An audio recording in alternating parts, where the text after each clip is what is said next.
Victory Tuesday! That's right! Victory Monday, not enough when you win a Super Bowl. Are you with me on that, Fulton? It is a Victory Tuesday, and they don't happen very often unless you win the Super Bowl. I think it's just a victory month of February. I'm all right with that. I think we should go that way. Technically, it was a Victory Tuesday last year.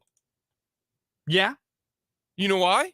Why's that? Jayhawks won the national title on a Monday. That's true. So we got the back-to-back Victory Tuesdays, the rare Victory Tuesdays in this one. We got so much to jam-pack into another 3 hours here on this edition of Mic'd Up. Jake LeBon, Fulton Caster with you on this Valentine's Day.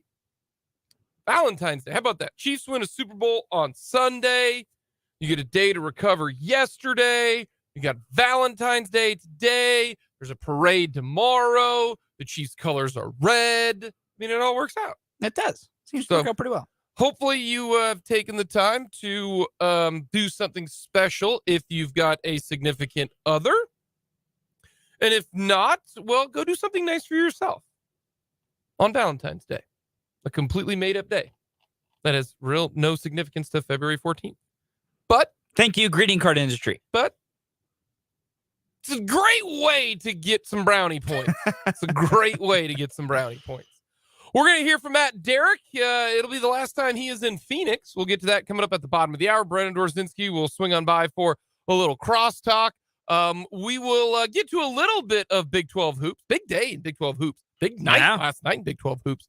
We'll get to a little bit of that today on this edition of Mic'd Up. As always, let us know your thoughts on the Big O Tires text line, 785-272-9429. Outside of Topeka, 785-272-9429.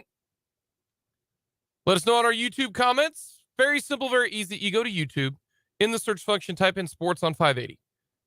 Subscribe. So simple, so easy. You can watch. You can check us out on our website, 580wwaw.com. Let us know in the comments section. There's a lot of different ways that you can hit us up with your thoughts on Super Bowl 57. Patrick Mahomes is going to start being even more of, I don't want to call it the villain because he's not the villain, but it's more jealousy, more a little bit of, I don't like him because he's so successful. That's why it's people want to be contrarians.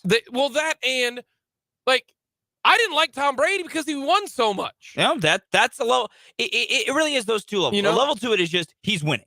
And at some point, people get sick of the same people always winning. Yes. And then there is an honest level to it, is that you don't get popular in certain circles by constantly, retreading the common takes. And so you must be a contrarian, even when some of those contrarian things you say are absolutely moronic and aren't really real.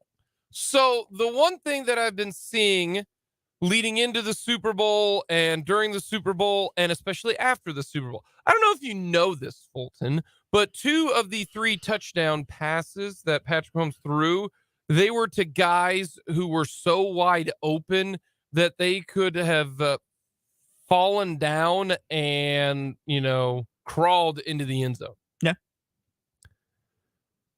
And all the stuff that you hear was, well, it's the scheme. It's Andy Reid. I can throw touchdown passes to guys that wide open. And so much so that the person who I saved the tweet for deleted it. So I don't have that tweet anymore. But what we've been seeing are very simple of Patrick Mahomes' 41 touchdowns. I mean, like 30 of them are basically 5-yard routes, and it doesn't really matter. And so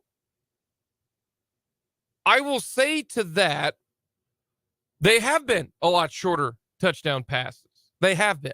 In fact, I'm going to give you a little stat here. The Kansas City Chiefs and Patrick Mahomes, he had 16 touchdowns where the air yards were less than 5 yards. That's the most in the NFL. You want to know who's number 2? Tom Brady, number 9. Air yards are how far the ball travels past the line of scrimmage. So he has thrown a lot of them. We talk about the jet sweeps and all that kind of stuff, where they zoom it. It used to be a handoff, but now coaches are smart enough to realize, well, let's throw it, because if we bobble it, it's a pass. We don't have to worry about a fumble. But a lot of people are saying, well, I mean, look at those touchdowns that McCole Hardman had. Patrick Mahomes gets credit for those touchdowns. He does. He does. And everybody has been pointing that out. Oh, well, it's not hard. It's all the scheme. It's all Andy Reid. Well, first of all, there was no Chiefs wide receiver who played an offensive snap in the game against the Eagles who played the year before. Not a single one.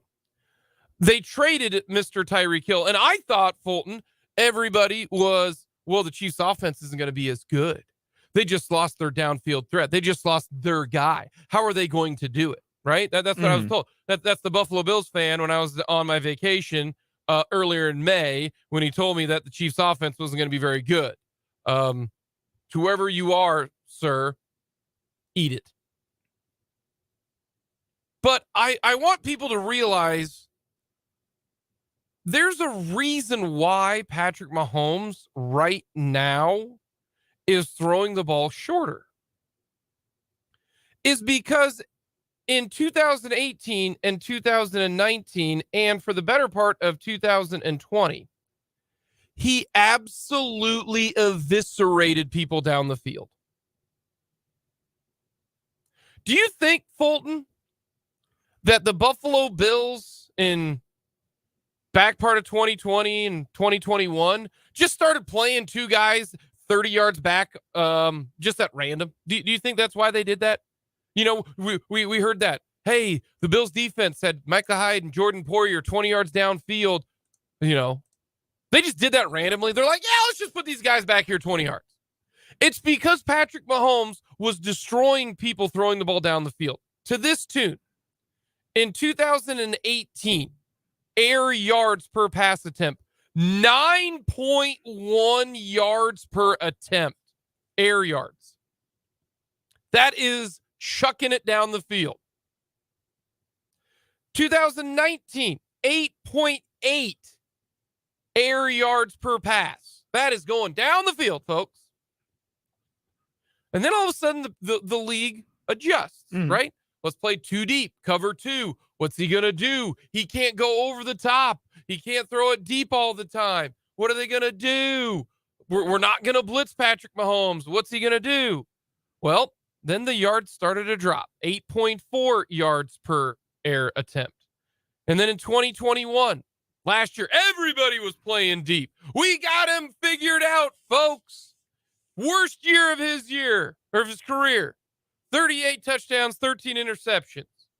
And went down to 7.3 air yards. And this year, his lowest of his career, 7.2 air yards per attempt. And all he did was throw for 41 touchdowns. All he did was set the most yards from scrimmage in a single season without the best player, arguably, as a wide receiver. 9.1 in 2018 to 7.2 in 2022. That is 2 full yards difference from 1 year, from his very first year to this year. People are not ready for Patrick Mahomes in 2018. That's why he threw for 50 tutties. They got hit by a brick right across the face, and nobody had an answer. And then they finally did. But then Patrick Mahomes had an answer. You think that the short passes are all because of, Patrick Mahomes is overrated. No, man, there's a reason why. It's kind of like when I was open in basketball from three-point land. Nobody guarded me. There's a reason I couldn't shoot. I made layups. That's all I did. I made layups, blocked shots, rebounded, and dunked. That's all I did. So they let me shoot. They wouldn't give that to Patrick Mahomes, so now he's beating you a different way. And not only is he beating you a different way, he's beating you a different way and without elite wide receiver talent. Yes, Travis Kelce is an elite tight end. When people talk about Joe Montana, they don't go, well, yeah, Jerry Rice. I mean, so he's not that great. No, you don't hear that at all from Joe Montana. Look at what Peyton Manning had. Peyton Manning had Marvin Harrison, Hall of Famer. Reggie Wayne, Hall of Famer. Dallas Clark, really good tight end, right? Like, it's not just, wow, those wide receivers made the quarterback. He's now absolutely torching you with short passes. You have to play different to beat him. You got to play man-to-man defense to beat him. Because if you don't, he will beat you. Just look at what happened. They played Travis Kelce the most man-to-man coverage on any, I think the second most man-to-man coverage against Travis Kelce. What was the very first touchdown pass thrown? That'd be a Patrick Mahomes dime to Travis Kelce. Yeah, right in the bucket down the field. There's a reason you don't play him press man without safety help, because he will destroy you. That's why they say, you know what? Let's force him to go down the field. Well, guess what, folks? He's going down the field now. That's the thing that really, it doesn't bother me anymore. It makes me laugh because, as we've talked about, you need to embrace being the villain. You need to embrace it. That's what I keep telling y'all. Embrace being the heel. It's really fun. I hate the word villain, but that's what a lot of people say. That's why I use the word heel. Heel is better. And I wouldn't even say heel. Just know that people are not going to like the Chiefs because of their success. That's why no one likes Duke basketball. That's why no one likes, that's why a lot of people don't like KU basketball. Yeah. I mean, that's why you hate the Yankees, because they pay for everything and they win. Now, they don't win as much anymore. But that's the reason why. Oh, well, he throws all these short passes. He should. Yeah, because the defenses are taking away what the Chiefs used to do. He had his down year. His down year was 38 touchdowns. And then Happy learned how to putt. He can do everything now. And that's the one thing that you listen to guys like Louis Riddick and all the other experts who are going, yeah, he's now learning. You could argue one of the best things for Patrick Mahomes this year was getting Tyreek Hill traded, because he had to find a different way. And now he did, and look at what the offense put together. We're going to talk about the Chiefs' offense, and I thought the Chiefs' offense was good in this game. No. It was outlier good. And we're going to explain to you just how dominant this Chiefs offensive game plan was in this game. It is truly incredible at how unstoppable they were. It really is. We'll get to that. We've got a ton to get to. Andy Reid finishing up meeting with the media right now. We'll get to that coming up in the 2:00 hour. So we got a lot to discuss. We really, really do. Let us know, Chiefs fans, your thoughts. Hit us up on our Big O Tires text line. Always enjoy the back and forth. That was what was fun yesterday.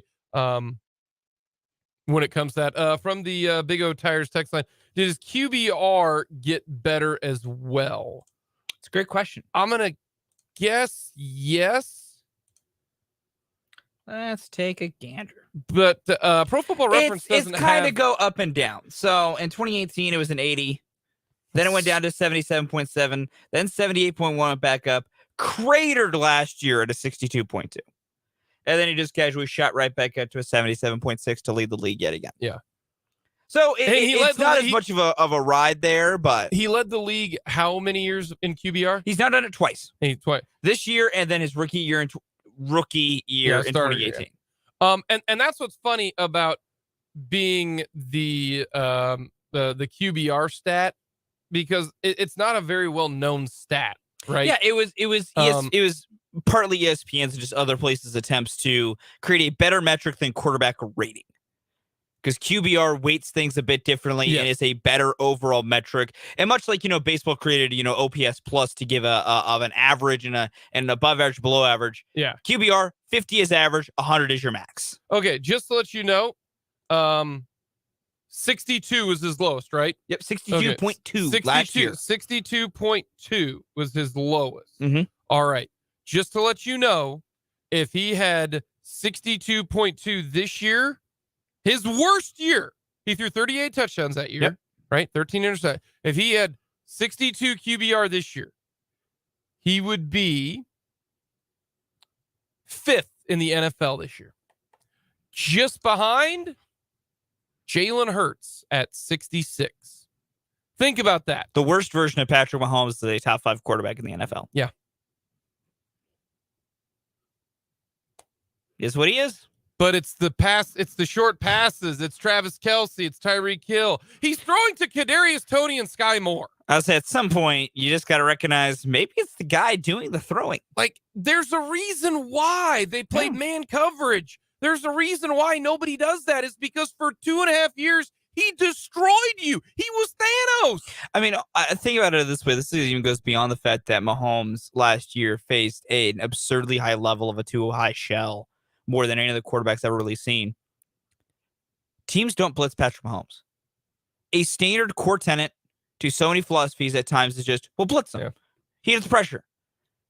Patrick Mahomes has forced teams to take that out of their game plan because it doesn't work. Yeah. Coming up next, we'll get to a little hoops, and then we're going to hear from Matt Derrick.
Valentine's Day here would be such a monster schedule in the Big 12, especially last night. KU fans, give a big shout out to the old Texas Tech Red Raiders, that good old USA Arena. That's United Supermarkets Arena.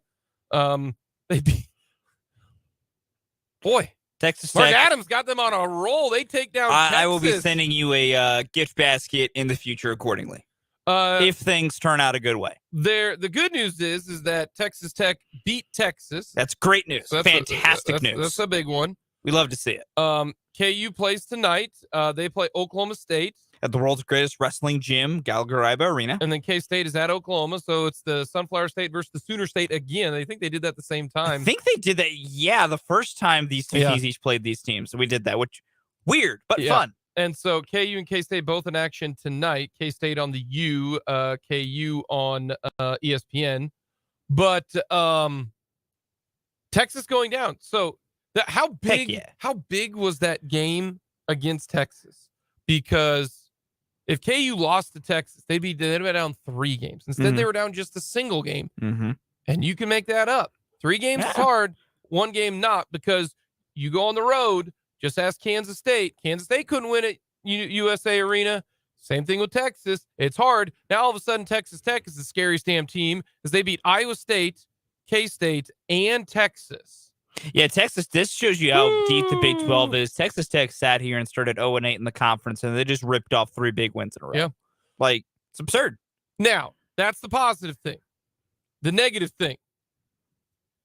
Y'all, Baylor's back. Yeah, that's the terrifying thing I've now learned. Baylor all the way back. Baylor. They are something else right now. Baylor is what we like to say on a heater. Yeah, they are. Baylor, since losing to Texas and getting some of their people back, have beaten Texas Tech 89-62, Oklahoma 82-72, beat TCU on the road. That was a tight and a fun one. And then crushed West Virginia last night. And their next game, Saturday at Allen Fieldhouse. College game day in town. And they got Chumwachachua back. Cryer's playing great. Flagler's good. Keontae George is so good. This is a team right now that is clicking, and that's kind of scary. Yeah. But KU has had some troubles in Stillwater. They have a lot of trouble in this building. They really do. And Oklahoma State is right now a little bit up and down. But Oklahoma State, guess what? They have the same Big 12 record as K-State right now. Oklahoma State, not only are they in the Big 12, they are fully cemented in the NCAA tournament. They have won now 5 in a row with wins over Oklahoma on the road and Iowa State on the road. They won in Hilton. So don't think like this is a cakewalk. Oh man, the Big 12 is just a brutal schedule. Coming up, Matt Derrick will join us to talk all things Chiefs football.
To talk all things Chiefs football with our Herman's Meat Smokehouse Chiefs insider. He is the great Matt Derrick, who's been in Phoenix for almost pretty much a week right now, and you can check out all of his stuff, great videos, locker room coverage, all of that at ChiefsDigest.com. Follow him on Twitter at Matt Derrick. It is an unbelievable follow for insight, which has happened over the last week down there in Phoenix. And Matt, are you ready to get home, or you know what? Phoenix is kind of nice, celebrating a Super Bowl win. I get the lifestyle, but day 9 in Arizona is enough for me. So I'm looking forward to getting back home to Kansas City. I guess if there's anybody who needs a 50% off Super Bowl champion T-shirt from the airport, your time is running out to let me know. Well, I already got my hoodie. I already got that. We're going to figure out a lot more gear as well. My wallet will be a little bit thinner because the Chiefs are successful now. But, Matt, let's get to the game. What's going through your mind at halftime? Down 24-14. What are you thinking? I was thinking, how is this team going to make the comeback? I mean, I didn't think they were going anywhere. The only concern was with, Mahomes' last play of the first half and coming off the field looked pretty awkward there. And Chad Henne warming up on the sideline, and Rick Burkholder comes over to take a look at Mahomes. But I didn't get any sense he was coming out of that game. I mean, I looked a little pained, but, he's looked pained before. And didn't really seem concerned about the right ankle. Rick was talking to him about it, looking at it and everything. But the entire time he's sitting there talking to Matt Nagy, and they're looking at the tablet and going over that drive and looking at everything. Then Andy Reid comes over and does the exact same thing like they normally do. Didn't look to me like the guy that was coming out of the game, and they had a extended halftime coming up, so I knew they were going to be able to take care of it. And then it's like you're down 10, you've got the ball in the first drive. You score there, and I was like, okay, it's going to be a 3-point game. Then what happens? That's exactly how it unfolded. It's this team, man. I mean, do you ever count them out? No, you can't. What part of the second half do you think was a big series, a big sequence that you think might have changed things? Oh, I mean, there were a lot, but I think I got to think that the play of the second half, even though, once again, I got to watch a little bit of the second half at dinner last night on one of the instant classic replays, and there were a ton of them. But I still think the Tony punt return was the backbreaker. I think that was the one that really set the Chiefs up, and that was the point that the Eagles, even though they still had fight, they never gave up. I think they had to, at that point, feel a little desperation. But, I mean, that second half was a clinic offensively. Defensively, they did the job. I mean, they did enough to get it done. But, set Mahomes in the second half, the play calling in the second half, those touchdowns to Tony and Sky Moore, those corn dog routes, man. I mean, the Chiefs did their homework. They absolutely picked apart that Eagles defense that we were hearing so much about. And they did it to perfection. And honestly, I mean, the fact that the Eagles, were I mean, to me, running a fairly deliberate game plan. I mean, they went quick at times, but their plan was to move the ball slowly down the field because that was kind of what they had. I mean, they had some chunk plays, sure, but you just look at the time possession and what they were doing. I mean, they were trying to play keep away. I mean, if they had played up speed with Mahomes, that would have been a 60-50 game. I mean, that was the kind of that's just how well the Chiefs were playing offensively. You bring up corn dog, and I just thought about this. There are two things in this world that whenever I think of those two things, like whenever I hold a corn dog from here on out, I'm gonna think of Sky Moore and Kadarius Toney wide open in the end zone. When I think of when I see a corn dog, when my son is gonna say, "Dad, can I have a corn dog?" I'm gonna think, "You want wide open touchdown passes?" And then when I'm out and about around, and all of a sudden I see a wasp running or flying around, I'm like, oh, wasp, yeah, jet chip wasp, how about that? Only the Chiefs can make me think of football plays when it comes to corn dogs and wasps. But you you made me think about that. Let's go to the defense. Was the defense good? Were they bad? Did they do okay? How do you kind of evaluate the defense? Really good question, and searching for the adjectives has been difficult because I can't say that they played bad. I don't know that if I can say good. I think the best compliment that I can say was that they were timely. They didn't have many plays, but they got the ones that they needed, and they made some stops when they needed it. I mean, holding the Eagles to a field goal, I didn't think there was ever going to be a chance they were going to hold and stop the Eagles in red zone range. I mean, I thought the Eagles would just plunge it in every single time, but they get a stop in the second half. Nearly had 2 scoop and scores and turnovers for Nick Bolton. I think he should have. I thought that was a catch, but I do agree that it was completely borderline. But I probably would have favored sticking with the play that was called on the field, which was a touchdown. But that's another item. But I mean, what were the outstanding plays? I mean, there weren't a ton. Bolton's for sure. Colin Saunders, I mean, underrated, but gets that technically a sack. That was a pretty big moment that you keep Jalen Hurts from breaking the back. I mean, like I said, they didn't get a ton of stops. That's why I can only say I think I'm going to say timely, because that's what they were. I mean, they made the couple of stops that they needed, but that was it. Matt Derrick is our guest. He's our Herman's Meat and Smokehouse Chiefs insider. You can follow Matt on Twitter at Matt Derrick. And Matt, just another thing on this defense here. If you weren't named Jalen Hurts, you could not run the football in this game. Miles Sanders couldn't run it. Boston Scott couldn't run it. Kenneth Gainwell couldn't run it. But then if you're Jalen Hurts, you perform so well. When you think back at how Jalen Hurts ran the ball, was that a combination of just some good run quarterback design, or is it just that hard to contain a running quarterback, and Jalen Hurts is that special? No, I mean, it's definitely hard to contain a running quarterback. And the Chiefs, they had to pick their poison. And clearly, Andy Reid, I mean, if we go back and you really listen to what he said last week, I mean, he pretty much gave away most of the game plan. He said the game was going to be decided in the trenches, and that was the Chiefs' ability to run the football. It was going to be the Chiefs trying to stop the Eagles' run. And certainly, hey, injuries played a part in that game, in the run game too, for the Eagles, I think. But the Chiefs, that was their concentration on defense. I mean, they were going to let Jalen Hurts beat them. And I don't think that they meant to let Jalen Hurts beat them as much with his legs, but they were definitely willing to let Jalen Hurts beat them with his arm. And he tried. I mean, he came as close as you could possibly come. But Kansas City wanted to take away that Eagles run game, and they did. And aside from really the only thing I think that got them with Hurts on the ground is that they were so concentrated on playing the read option and playing the running back that they collapsed and played too aggressively on that sometimes. Hurts had that big, conversion run that he did, and that was just purely Nick Bolton biting too hard. I mean, really about the only bad play I thought Nick Bolton had. He just bit too hard on the read, and Jalen Hurts sees it, keeps the ball, goes off for the run. If Bolton stays home there and plays Hurts, probably doesn't get that.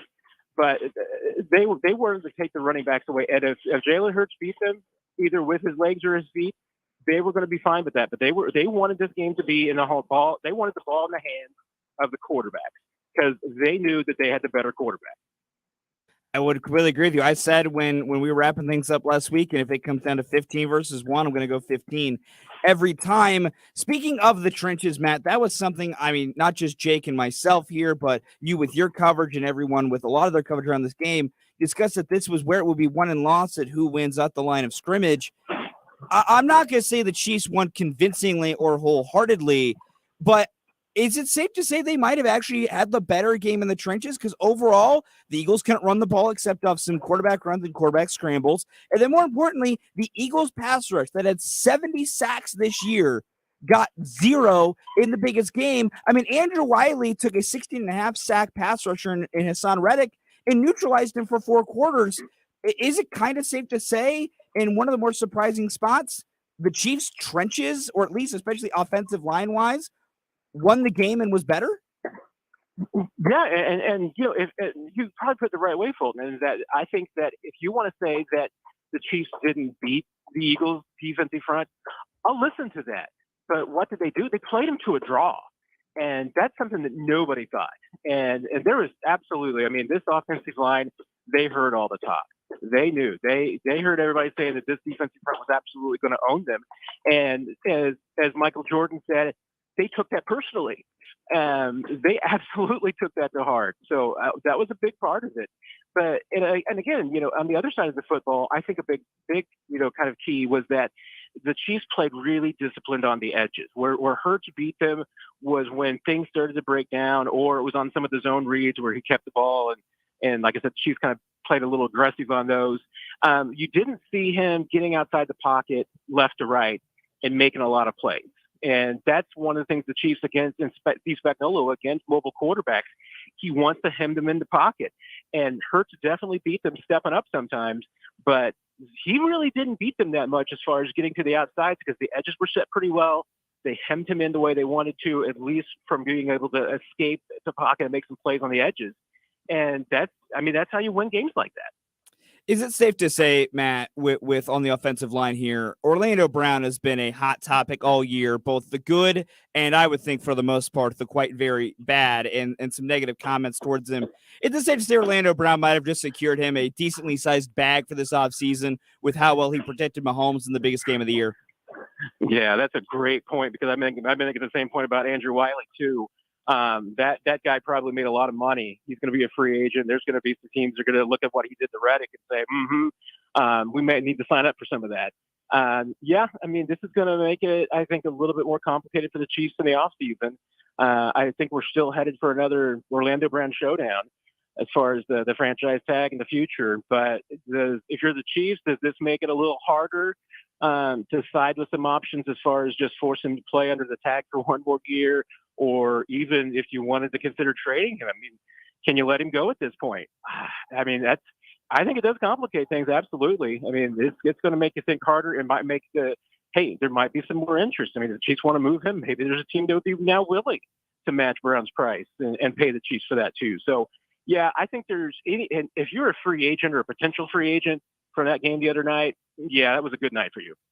We're talking with Matt Derrick, our Herman's Meat and Smokehouse Chiefs insider here on Mic'd Up. You can follow Matt on Twitter at Matt Derrick because he's getting ready to leave the good old Phoenix, Scottsdale, Glendale area today. And the post-game locker room, Matt, you had some great video of Andrew Wiley and a couple of the other players. Can you give us a little bit of what went down in the post-game locker room celebration? Yeah, it was a party. There's no doubt about that.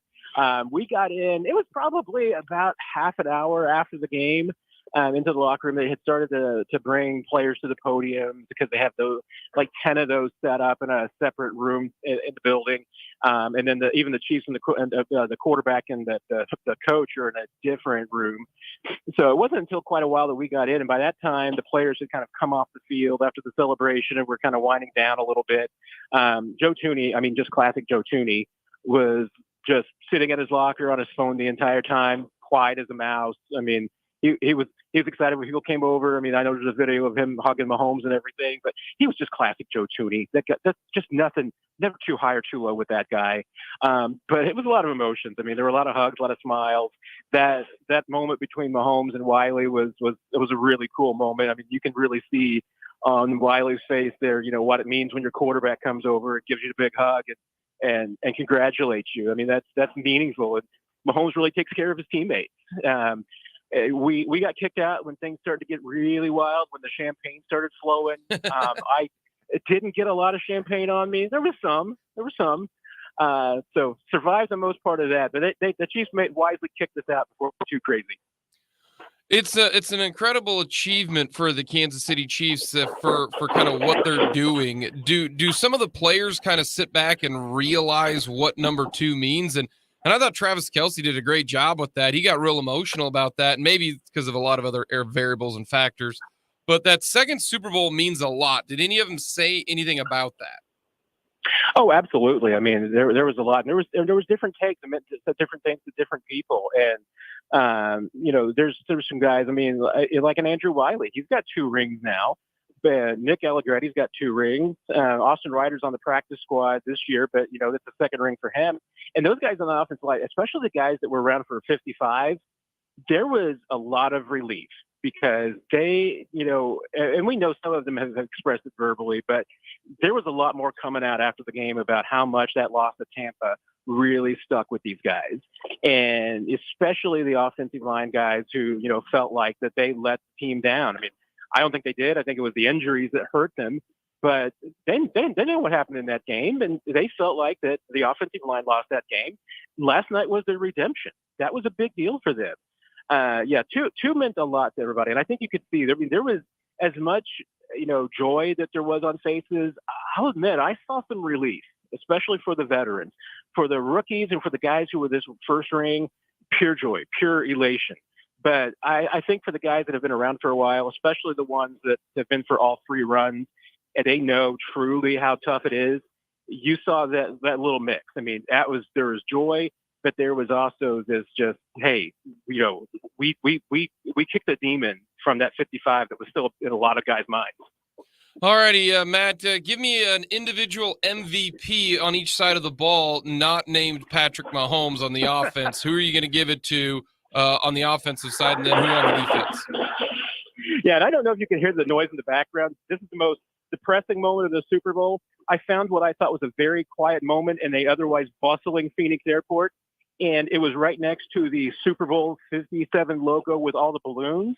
And while I was standing here, they came by, took down the logo, and started popping all the balloons.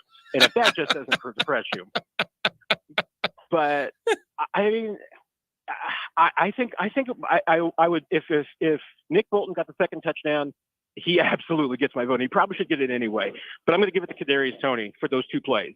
That punt return was a deal breaker, and that first corn dog route was. I mean, the moment I saw that, and saw him make that cut, I was like, oh my God. I mean, that was, I'm sure Tyreek could do that, but I'm not completely sure Tyreek could do that. That was a work of beauty. And Kadarius played 1 snap in the first half. And then it was almost like the Chiefs were just waiting to whip him out in the second half and just say, you know what, Eagles, you think you've seen it all? You haven't. All righty, our last two for the road for you, Matt. We've got some interesting decisions to make in this offseason. Give me one of the, and we've already talked about Orlando Brown. We've already talked about Andrew Wiley. Give me another offseason decision that might be bigger than what people realize that the Chiefs are going to have to make. I mean, I think the other big one is receiver because you've got a lot of moving parts again. There's a potential. I don't think it'll happen, but there's a potential that you've got another complete rebuild with it. Because, really right now, the only guys that you have under contract for right now are Sky Moore, Marquez Valdez-Scantling, Justin Ross. Other than that, everybody else is Kadarius Toney too. Potential free agent. Kadarius Toney, excuse me. Yeah. Oh, yeah, I forgot about Toney. Yeah, so throw him in there too. But everybody else is, eligible free agent. And I think you definitely want Juju back. Marquez's contract was built for a decision this year. McCole is going to have some interest, I think, but it also depends on the injury status and how he's doing. That receiver group could look a lot different. I mean, and Chris Jones' decision too. I mean, that one's a little bit easier at least because honestly, after the year that Chris Jones had and what his cap number is next year, I'm actually okay if the Chiefs wanted to say, Chris, you want to play under that contract and have a $28 million cap number next year? We're okay with that. Alrighty, last thing. Phoenix as a Super Bowl host. What do you think? By my 2 comparisons between Miami and Phoenix. I mean, it was so much better organized, so much more centrally located. Weather's been great. I mean, the only thing I can say is the people of Phoenix are incredibly friendly. However, there's only one thing they're terrible at. They cannot give directions. The directions are terrible here. Anybody tells you something, just be on the lookout. I mean, the number of times that I was told to go somewhere and, hey, go here and turn right, inevitably it required a left. I mean, it was just unreal. But they were very, very friendly when they did it. Matt, as always, you are the absolute best. We appreciate it. If I see you at the parade tomorrow, I will come and give you a big, giant hug for all the help that you have given us this Chiefs season. Safe travels back, and we'll be talking to you next week. The same, and everybody have a good time tomorrow. Party hard. Be careful. Party hard, be careful. That should be on a sign all over the place. Maybe the best motto ever, not even just for celebrating Super Bowls, but just for life. Party hard, but be careful. Yeah. Great stuff from Matt Derrick, ChiefsDigest.com. Check him out on Twitter at Matt Derrick. Going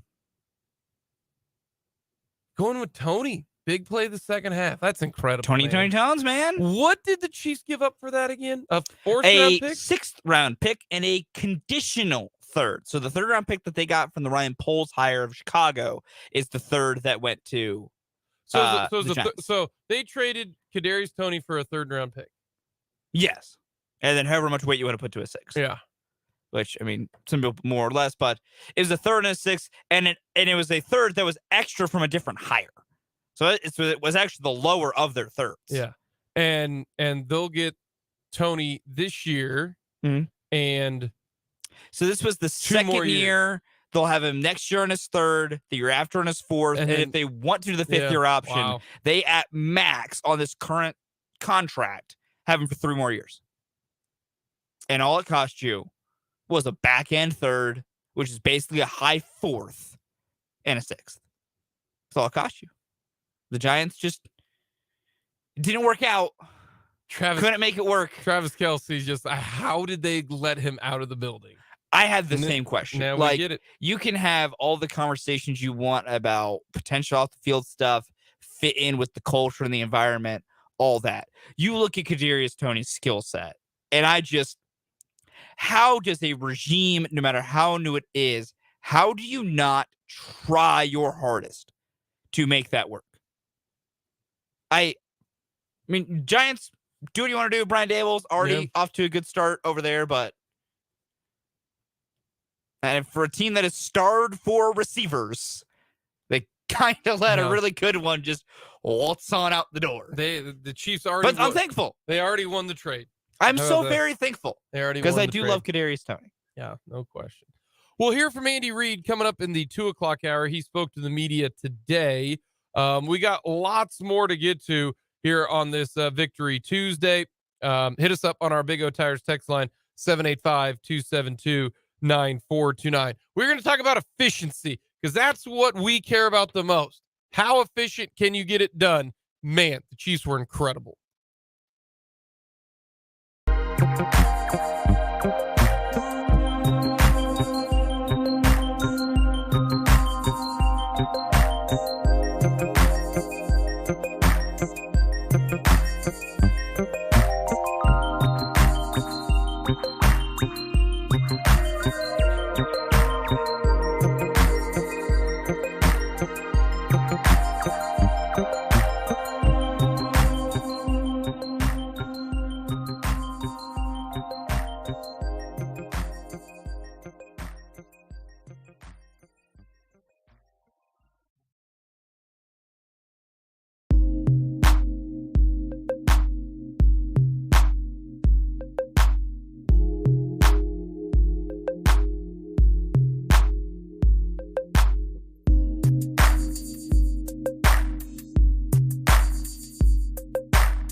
Fulton on this Victory Tuesday edition.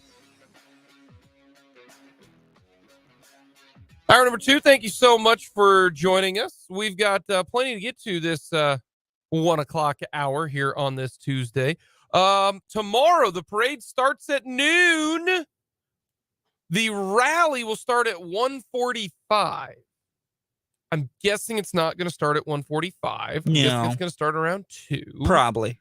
And then we got to hear from the governor, and then a couple senators, and then a couple mayors, or one mayor. Just a quick question to any political official that's part of that rally tomorrow that's not Mayor Quentin Lucas. What the hell are you doing there? Why do you matter to this? I'll give you mayor of the city. I'll give you that. Also because Mayor Lucas is cool. What the hell are the rest of you here for? You don't do a damn thing. Nothing. You have nothing associated with what's happening. Like, Kansas City is not the state capital, so there's no reason that you guys are in town for that reason. None of you had anything to do with any part of the process of the team, period, at all. Why are any of you losers there? There's no, except for they want to, it's all the politic crap. Yes, it's PR. Yeah, and it's like, well, I want to be there. I want to get, no, all you want to do is show that you're there, and that's lame. All right. You are mooching goodwill of the Chiefs for your political campaign. I don't even want That's what you're doing. I don't want to hear from Clark Hunt. I don't want to hear from Mark Donovan. I don't want to hear from Brett Veach. See, here's the thing. I am willing to hear from Brett Veach, only for the reason of his wheeling and dealing built a very good team. Yeah, I understand that. But I get your point as well. I do as well. Like, see, I don't want to hear from Veach. I don't want to hear from Mark Donovan. The only reason I'm okay hearing from Clark Hunt is because he signs the checks, and I get that. Yeah. All right. Clark does sign the check. He signs the check. This is like one of the 3 to 4 times a year we actually have to hear from him. Every other time he's down and down. But otherwise, all I want to do is I want to hear Mitch. Yeah. And then just give it to the players and let the players have fun. Like, this is a celebration. This isn't a this isn't a like the hearing from Clark Hunt, Mark Donovan, and all those people. That's for like the 101 awards and for the sit down, in a theater or at a dinner. Not for a hype rally. No, not for everybody's drinking 15, Bud Lights and Coors Lights out there. and getting litty. Did you see the picture that I can't remember if it was posted on their account or someone's of the Chainsmokers with Mahomes, Kelsey, Clark Hunt, and Andy Reid, and Brett Veach and Mark Donovan. And like, man, some of you are not supposed to be there because you got Trav and Pat just looking like absolute fools, which they should be. Pat's and probably, like Pat's got the WWE World Heavyweight Championship around his waist because that tradition is very fun for me. And then just you have a bunch of guys who just seem very uncomfortable. Like Andy Reid is allowed to fit into these crowds because Big Red can cut it loose. Well, that and the rest of the stuff shirts go away. He's the coach, man. Yeah. He's in the locker room. I'm all right with that. But I don't need you all there tomorrow. Dang. But yeah, I'll start at 1:45. Give me Travis Kelce drunk on a live mic. Yes. Who knows what'll happen? We'll air that tomorrow. We will give some updates from the parade. Should be a lot of fun. Should be a lot of fun. So we got a lot to get to the rest of the hour here. But the Kansas City Chiefs, I want to discuss this because this is stupid. This is ridiculous. You ready for this? Hit me with it. All righty. The Chiefs scored 38 points in the game. They did. The Chiefs offense scored 31. They did. Okay.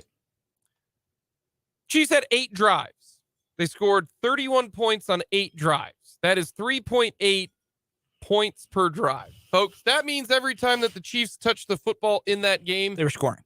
They scored more than a field goal, which goes to show you when Andy Reid decided to kick the field goal, he was actually taking less points than what he would have if he would have gone for it. If Butker even makes it, it is 4.2 points per drive. 4.2. That's not even the most silly thing about this situation. According to the advanced numbers, the Chiefs' performance was tied for the 6th best of any team this season. That is out of a sample of 568. It was the Chiefs' best game based on success all season. And the Eagles did not have a sack in the game. Let me state that again. The Chiefs had the 6th best offensive game of the year of any team in the Super Bowl against the number 1 passing defense and a top 3 overall defense. Yeah, they did. And they had the football for just 53 plays. Only 5 other performances were better in the NFL when it comes to success on offense. That's it. 5. And I'm going to guess one of them was the Chiefs versus the 49ers. But it says here, this was their best game based on success rate. So the amount of times you technically succeeded on offense. They had 8 drives, 4 touchdowns, 1 field goal, missed field goal, 2 punts.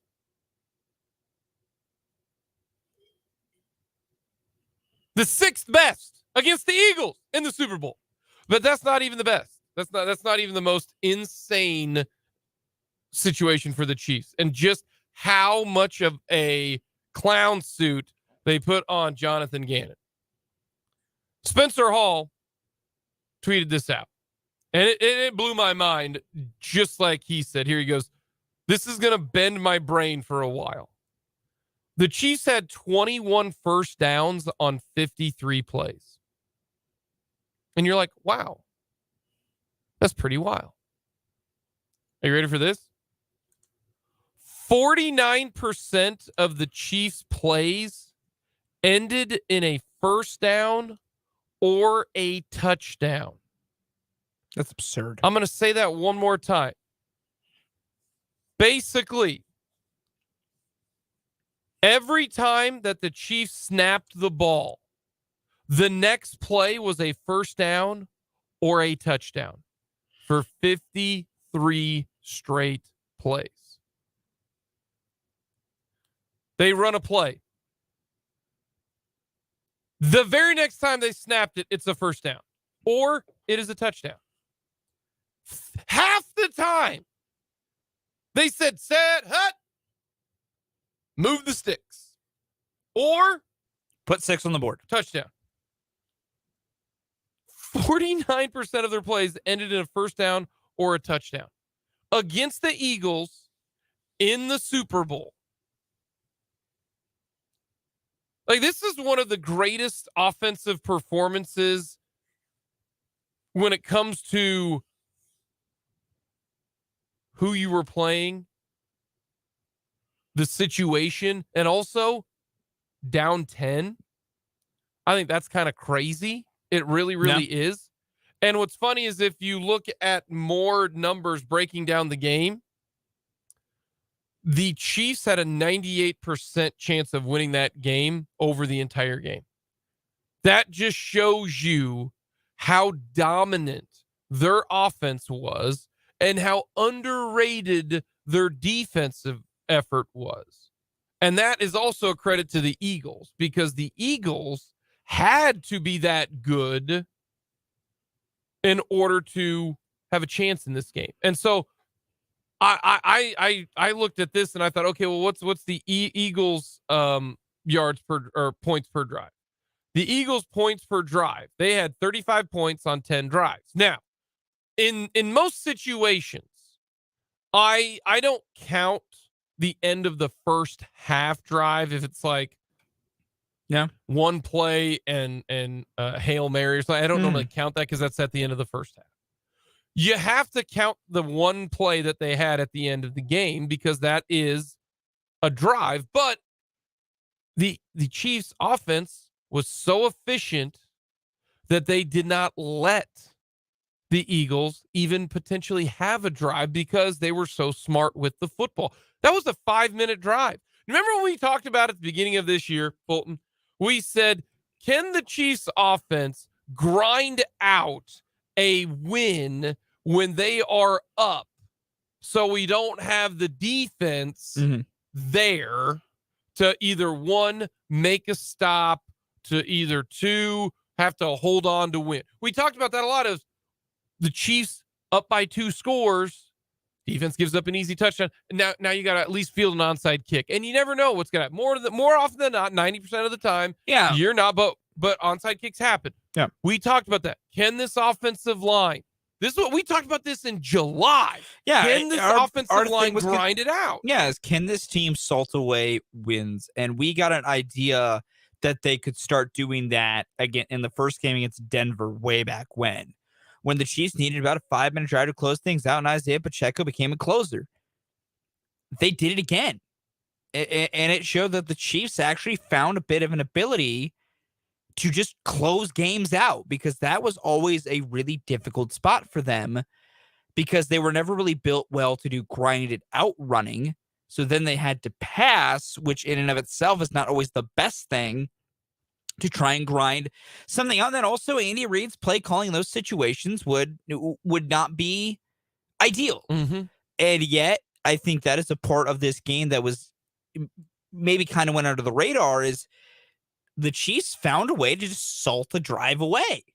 Like, they ended a game on their terms because of deliberate play calling and an ability to run the football. And that's the thing that back in July and for years we've criticized this team for. And they did it, because that's what that final drive was. And capped off an incredibly efficient offensive performance. Like, I said yesterday when we were going through our biggest plays of the game, for me it was the Pacheco 3rd and 1 run, because it exercised the demons that they had all year. They couldn't, do short yardage. They couldn't figure it out. They couldn't run the football. They couldn't salt away games. They conquered 3 of those demons on 1 play. And I think that is a big part of what that final drive ended up being. And then just looking at the overall complete body of work, the Chiefs really sat here and faced one of the best defenses in the NFL the entire season, the best passing defense in the NFL, and I mean shredded it. And it's amazing. And that's why that's part of the efficiency factor. That's why you have to count at the end, because at the end of the game, it does matter when you get the football back. They got it back with 8 seconds left. And so they were so good with the football. I mentioned it yesterday. Oh, well, I'm going to remember this Chiefs team by this game by the one incompletion. It makes so much sense now when you go back and you kind of watch it and you see some of the highlights of it. The Chiefs won a lot of this game on first down. Yeah. I'm trying to find the stat where, the yards that they gained on first down. They had 8 third downs all game. They had 5 third downs in the second half. That's it. 5 third downs, and one of those third downs was the touchdown to Kadarius Toney. Yep.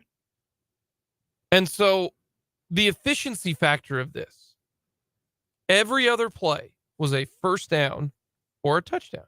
It's kind of like in baseball, when who was the big bopper for the Rangers? Joey Gallo. Joey Gallo. He's one of them they've had, yeah. Yeah. It was either he hit a home run, he struck out, or he walked. Yeah, I mean, Like, yeah, no, what I'm saying? that's a great point. I mean, that's basically what the Chiefs had every time. Like, if they snapped the ball and it wasn't a first down, then they were going to get a first down the next play, or it was a touchdown. Like that blows my mind. Like, I'm with Spencer Hall there. Like, I'm going to think about that for a while against this Eagles defense. Yeah, it's also just hard to really wrap your mind around, because that level of efficiency is just bonkers, especially given quality of opponent. Mm-hmm. That was absurd. It really was. What they were able to do was just, it was a performance, I think, that will only get better recognized with time. I think in the moment it was still recognized fairly well, but I think as we look through it more, we look at some numbers more, and those different things go through. People just look back on it, just look at it. I think we'll get more and more impressed with just what kind of offensive performance, particularly the second half, but even just overall, that this game was. The Chiefs had one small moment in the middle in that first half where they kind of stalled a tiny bit. And then they just, they were sports car level humming for the rest of the game. No, that was awesome. And it was absurd. And it was some high-level coaching and some very high-level playing by the Chiefs. Yep.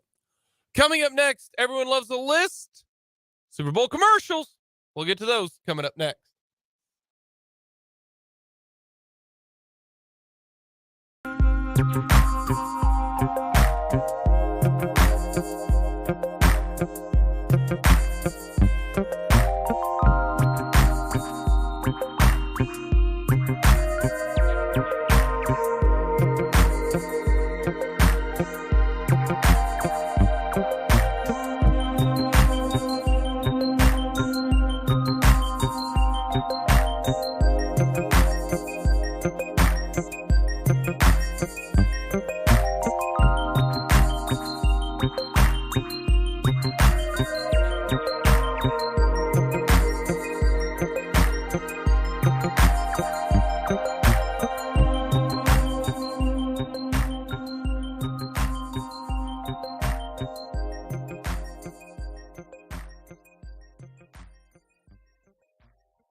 Everyone loves the list. Super Bowl commercials. Now, I'm not going to lie to you. I was not as invested in the Super Bowl commercials this year. I wasn't as well. I was very focused on the game. Because of the game. Last year, I was because I did not care. I will say, though, that helps my process. Because if I remember your commercial, it struck something with me. Yeah. I remembered it through the myriad of everything else that was going on. All right, number 4, what do you got? The Michelob Caddyshack commercial. Hilarious. Okay. I may have never seen like Caddyshack as the film. Yes, Jake, we're going to ignore that for right now. Moving forward. I know enough about the greatness and great hits from that movie that I think it hit all the right notes. It was very enjoyable, very entertaining. Number 4 for me, I thought it was great. The Ben Affleck, J-Lo Duncan commercial. It's really funny. You know, she pulled, is this what you're doing when you say you're going to work? And she's like, give me a coffee. Funny. Give me a coffee. It's so funny. That was good. I like it that. was so I enjoyable. think that both of them are nuts, but they're funny. both incredible, out there. But God, that was so good. Number 3 for me, that NFL flag football commercial they ran, that was vastly entertaining. Yeah, very well done. Oh, that was so entertaining. Number 3 for me, it was the Run It Back campaign. No, I'm with you. That was so good. I thought I had to flip, but no, yeah. That's it. That's number 3 that for was me. so entertaining. Every minute of that was so enjoyable. Sauce Gardner, Jalen, Devontae. Yes, that was good. I think that was also my favorite part. Was like nice that. little football athlete came in. It was just overall enjoyable. Very, very nice little moment. Number 2 for me. I liked it because it was so creepy and gave me a reaction to it, and I think it was well overly orchestrated. Tubi's rabbit hole commercial with the rabbits kidnapping people and throwing them down holes. That was wild. Everyone thinks about the Tubi commercial of like, oh, they pretended to take over your TV. Nah, man. The one where they're sending people down rabbit holes, fantastic. Number 2 for me, this got me really, really, really bad. It was the Farmer's Dog commercial. Man, no, I said get that out of here because I don't need that stuff, man. I don't need those. I don't need emotions. You don't need emotions. That's why it got me, man. And that's why, because 1, I've got a dog. All right. Love her to death. Sadie is a sweetheart. And my kids love her. Yeah. They good dog. love my dog. Very good dog. And so that's why that got me really, really good. Yeah. No, that was I think it was very well done. I don't need those specific emotions during football. Football. I don't want commercials to make me say it. I don't want commercials to make me say it. Drywall. I just fix holes and carburetors. I think if there's anyone that stuff doesn't apply to, it's probably me. No, I thought it was great. I love that commercial. No, but it's number 2. Good. It was good. Number 1 for me, the Bud Light Hold music commercial. Dan tweeted this out. It's a Miles Teller Bud Light commercial where they're dancing to that classic Hold music. I didn't think I missed that one. Oh, it's great. Dan of 5 World tweeted it out that he himself has jammed to that Hold music. It is great because I myself have jammed out to that specific Hold music. Oh, it's wonderful. I don't remember that one. I will find a way. We'll pull it up. I pulled it up. It's great. Okay. It's fantastic. Number 1 for me. You kind of said it, but this is why terrific for them. It was the Tubi commercial where they took over your TV. I snapped. Not snapped. When I say snap, I mean I was like, you got got. No, I didn't get got because I did this. I went, Lindsay, what are you doing? Lindsay, why are you changing the No, that's you got caught. Yeah, that's brilliant. I did not get got. I am ashamed of all of you that got got. Because here's what happens is when you have kids, they grab the remote, or somebody sits on it. It just happens, where you didn't get got because you didn't have the remote in your hand. But that happens. I didn't get got because it looked like a commercial. No, there's a lot going on. Okay. I got because I thought somebody grabbed it. I was like, what are you? Still good. Oh, and Lindsay looked at me and goes, that's good. That's good. That's great stuff. Coming up next, I have a little crosstalk with Brendan Dorzinski.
O'clock hour, Big Red spoke to the media today. We'll hear from Andy Reid. It is odds makers today. Might have an odds maker question NFL wise. You know which one I'm going to ask you though, right, Fulton? The same one you ask me every week, so I know exactly what the leadoff will be. Oh, it won't be the leadoff, but it'll be one of them. It's usually the leadoff. I gotta ask. It's in the pot. I gotta ask. I'm in the still stack. staying strong. I know. I'm staying strong with That's fair. my prediction. I don't know where I'm at yet. You've been going up. I know. Up and down I don't know a where I'm little going to be at bit. yet. Yeah, I know. We'll get to that. We do have K-State hoops tonight. K-State down at the Lord Noble Center coming up 7 o'clock with the pregame coverage, 8 o'clock with the tip-off from Norman. But right now, we bring in 580 Sports Talk. Brendan Dworzinski joining us. What's up? We just had, everyone loves the list, Super Bowl commercials. Mm-hmm. My top four, Ben and J-Lo. I thought the Duncan commercial was well done. Yeah, I thought that was funny. I really liked the Run It Back commercial, flag football commercial. I thought that was cool. Okay. Like that one. The Farmer's Dog commercial got me, man. That was family, dogs, kids got me. Mm-hmm. I like that one. And then I got the To Be Takeover one. Now, I will remember that because I snapped my head. I was like, Lindsay, what are you doing? And she goes, she did the same thing. She's like, oh, did I sit on the remote? Because our kids love remotes. Real quick. Little side tangent. Little sidebar. here. That took about 40 seconds. Happens, man. Why don't remote companies have a button that you push that can just shut down the remote? So when every single kid that I know loves to play with remotes. Okay. And sometimes you just don't want to deal with it. And you just let them play with it. And then they just change the channel and all that kind of stuff. And then all of a sudden, you know, your settings are in Russian and you're trying to get it fixed. And it's just the way it works.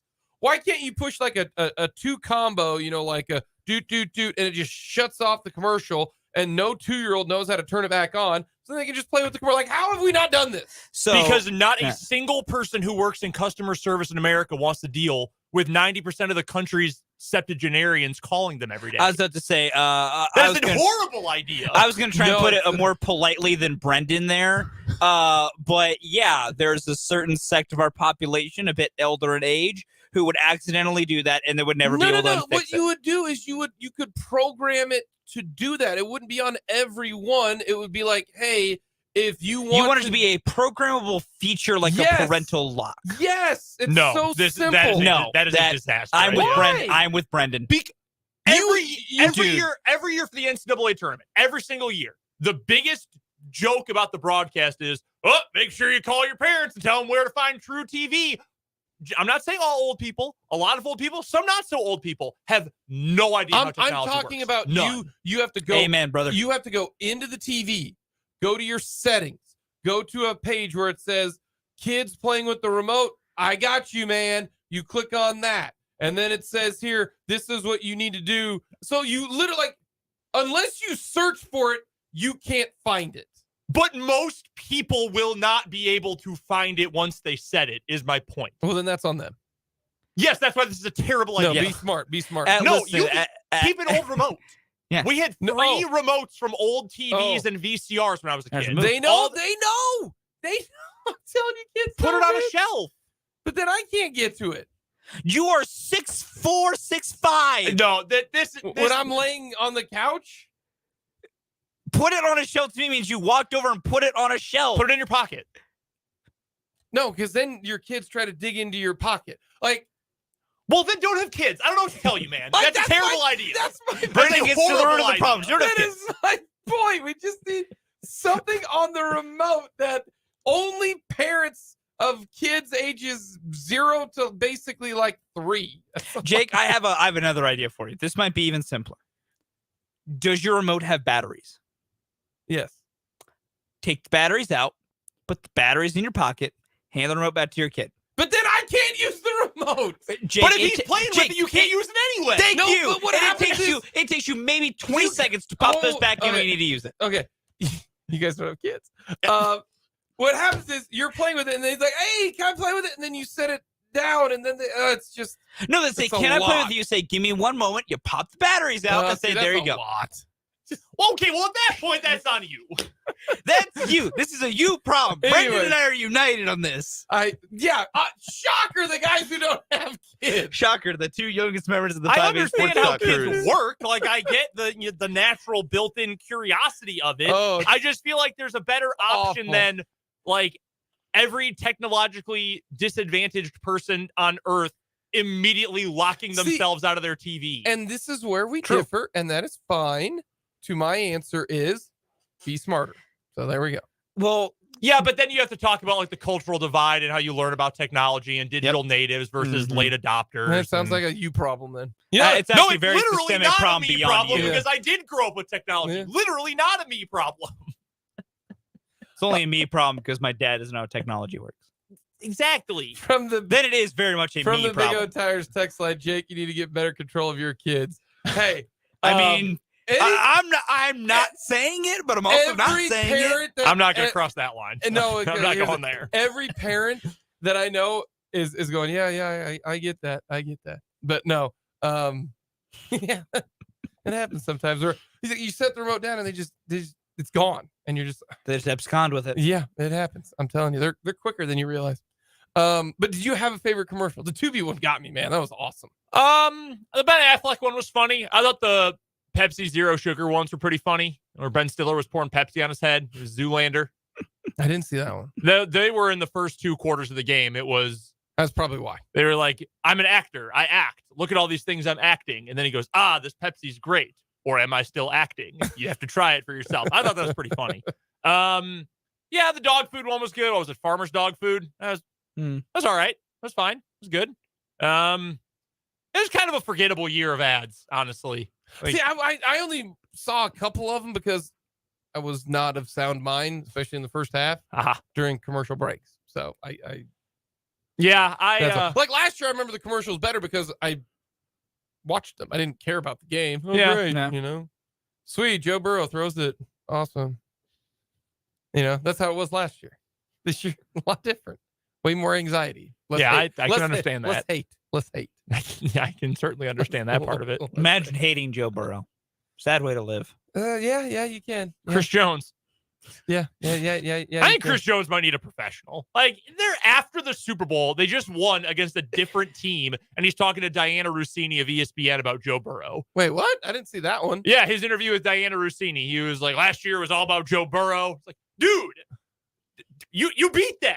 That was 2 weeks ago. Move on. Hey, I think that's why We call that He's not even the one talking.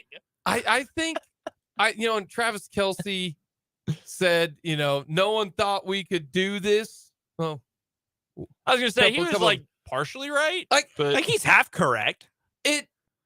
He is half correct, because there were a lot of people who thought that this year wasn't going to happen, Yeah. and justifiably so. yeah, there's Like some saying truth to it. like saying no one is incorrect, but he's correct. I in that mean, some people very much. They weren't the favorites, because what I got it at plus 600, you got it at plus 800 to win the year.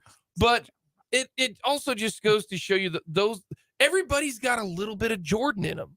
And I took that great personally. ones do. Yeah, You the know what great I mean? ones all got that little Jordan I in them. got that, and that's what I think the competitiveness of a lot of those guys, like Chris Jones, same situation. Mhm. Like, they're just built different, Well, yeah, I mean, you've got to find motivation And from somewhere. but the underdog mentality, everyone wants to be one. everybody uses that. I mean, Julian Edelman even used that.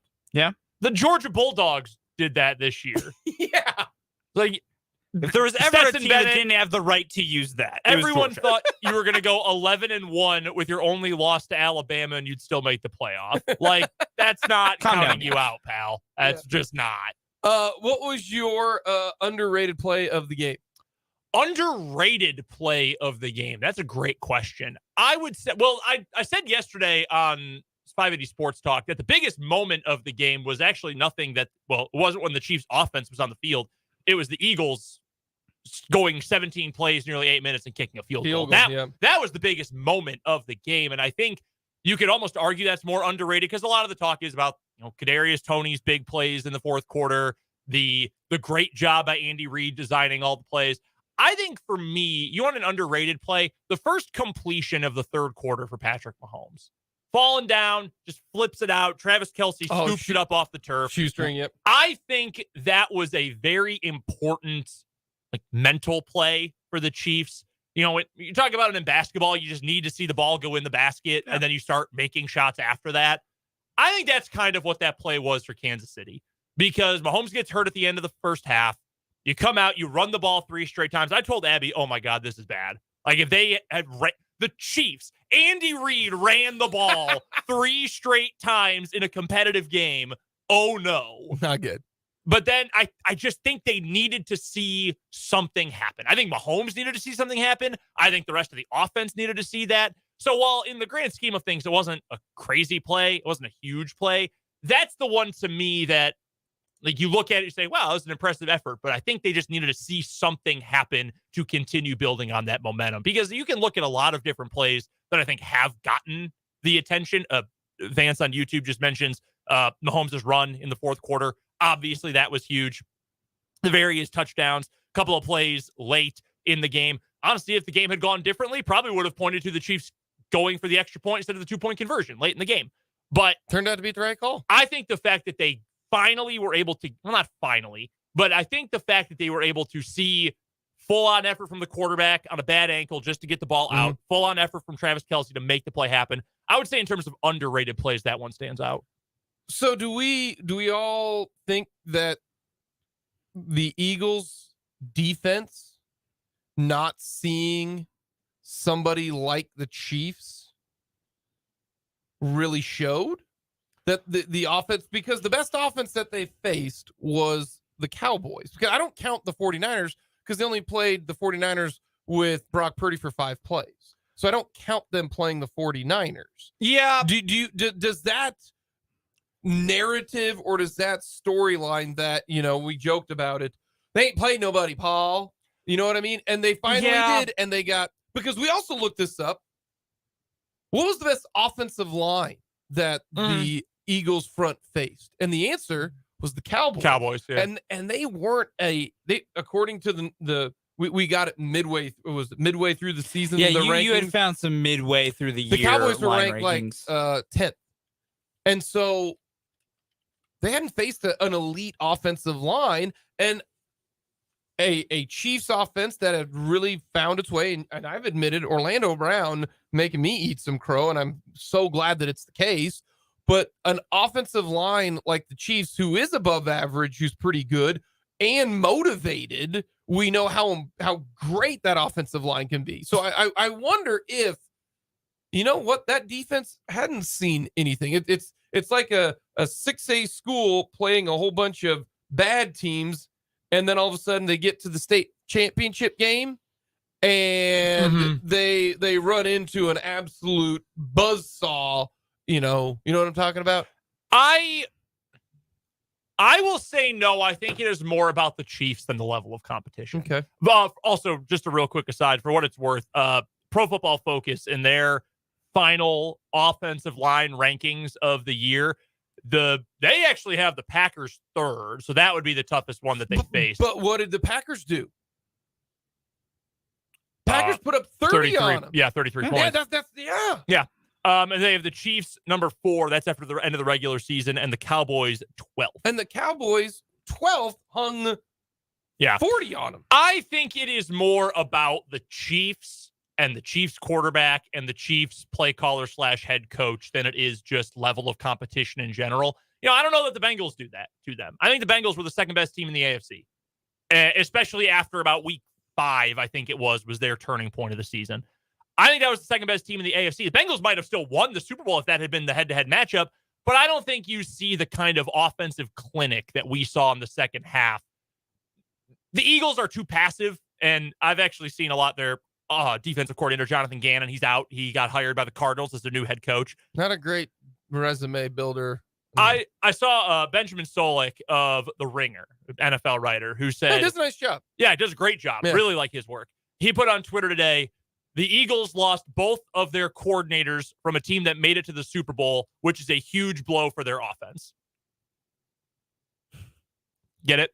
Well done. Like that, I think the Eagles had a good defense. I think that their scheme kept them from being great, but I think the Chiefs, being their own individual level of great, is the reason why they were able to put on that second half. You think the sum of the parts with how the offense worked for the Eagles and what they had on the offensive side, combine that with the defensive side, combine that with the schedule, combine that with everything, got you their season. Yeah, I would say so. And I think, too, to your point about the offensive line, both of your points about the offensive lines that they played over the course of the year, the reason that their pass defense was so good is because they had pressure on every snap the entire year. And Darius Slay is a really good player. I've liked Darius Slay for a long, long time. I think Chauncey Gardner-Johnson is a really nice player. I think Avonte Maddox is fine. He's a good number 2 corner.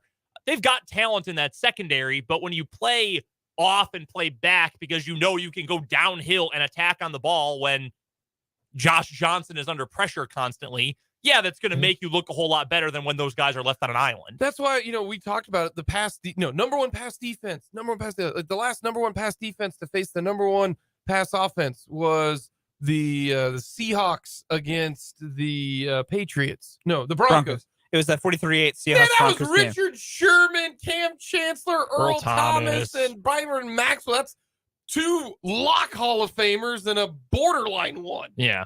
And a guy who should be in if he hadn't gotten hurt so much. Yeah. Like, I thought that was crazy. I do want to get a little basketball in because we have big games coming up tonight. Huge games. Why can't KU play well in Stillwater? I don't know.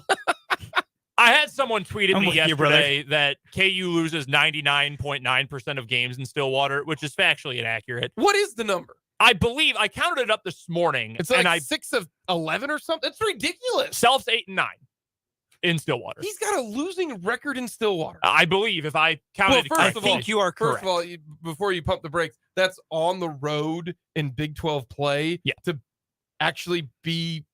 And OSU has had some really good teams. They really have. Yeah. So it's not totally. It's only unbelievable because if you look at every single other Bill Self statistic, they're all preposterous. I don't know what the issue is. The issue this year, and these 2 teams have already played, is Oklahoma State's defense is nasty. It is really darn good. Rim protectors. Yeah, when Cisse is out there, it is really hard to score. Is he healthy? Basket. I don't even know. As far as I know, he's good to go. I mean, they won in Ames. Yeah.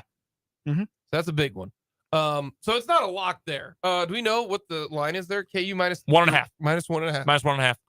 What about K-State? K-State, someone asked, what's going on with K-State? That's a very simple explanation. Turnovers.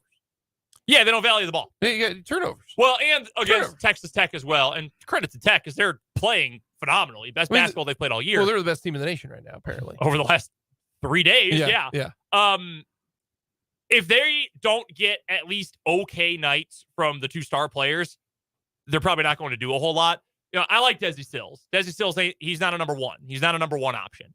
You need to have at least okay performances from Noel and from Johnson, and you'll be fine. They were terrible against Tech, and they turned the ball over 23 times. They would have gotten run off the floor by any other team other than Tech or Oklahoma in that game.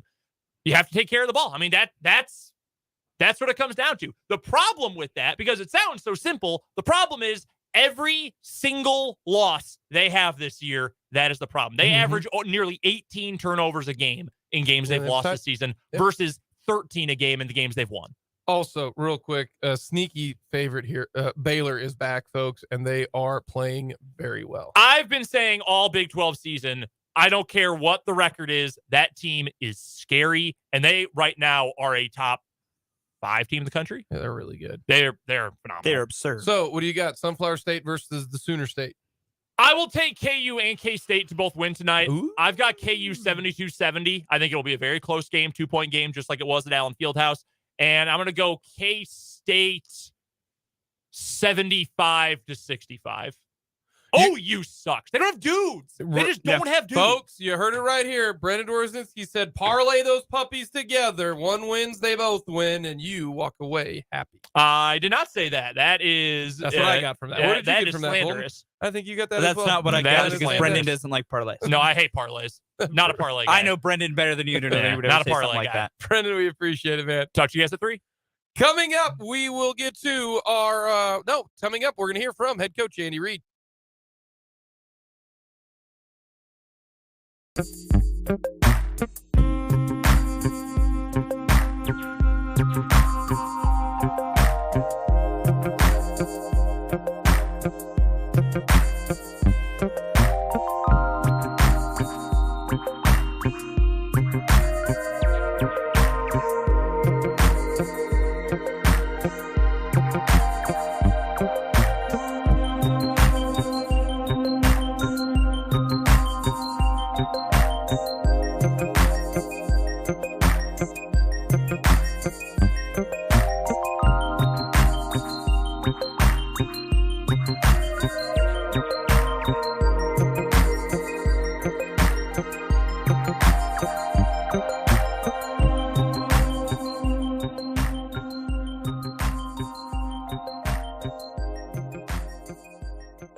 on this Tuesday edition of Mic'd Up. Jake Vaughn, Fulton Caster with you. Appreciate you stopping by. Let us know your thoughts on the Big O Tires text line, 785-272-9429. Let us know your opinions on our YouTube page. Very simple, very easy. You go to youtube.com. We've been there a lot. Search Sports on 580. 580. It'll come up. Click on the image. Click subscribe. It'll let you know when we have videos, updates, breakdowns, recaps, all of that good stuff, interviews. And you can check us out on our website, 580www.com. From the same texter, Fulton. I get it, kids. I'm telling you, man. Sometimes it's tough. Take out the batteries, put the batteries back in. It's tough.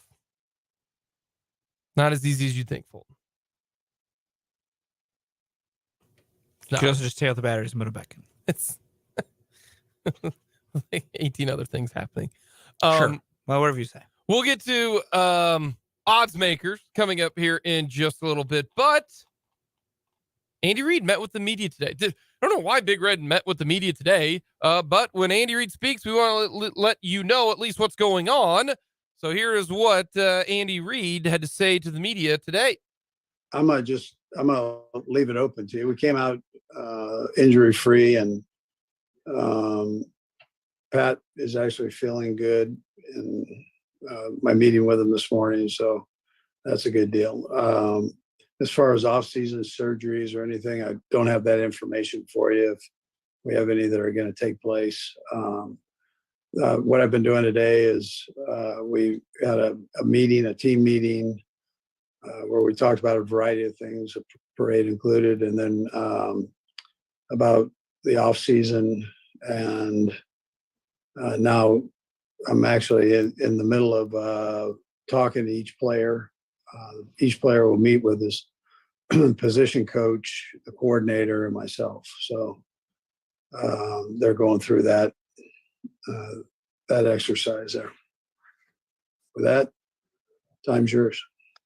Hey, Andy, again, congratulations.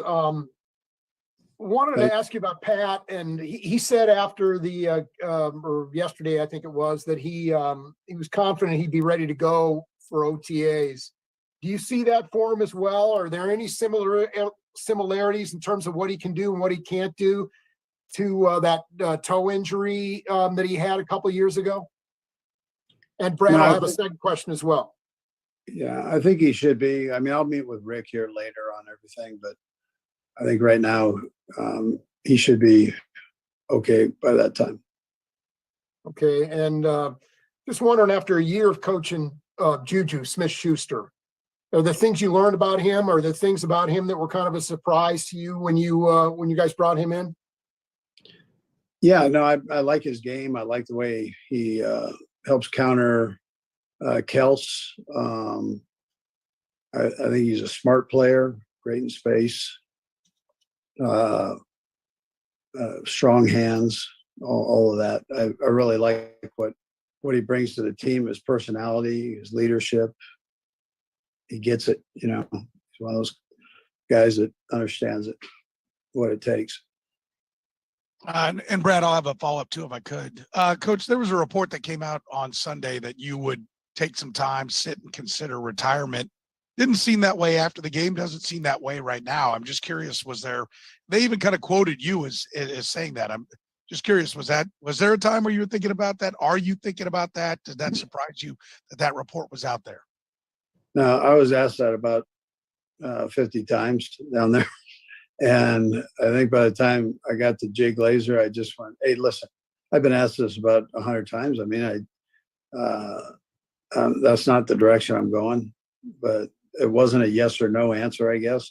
So it came across maybe that way. That's not what I was thinking. But anyways, yeah. Okay.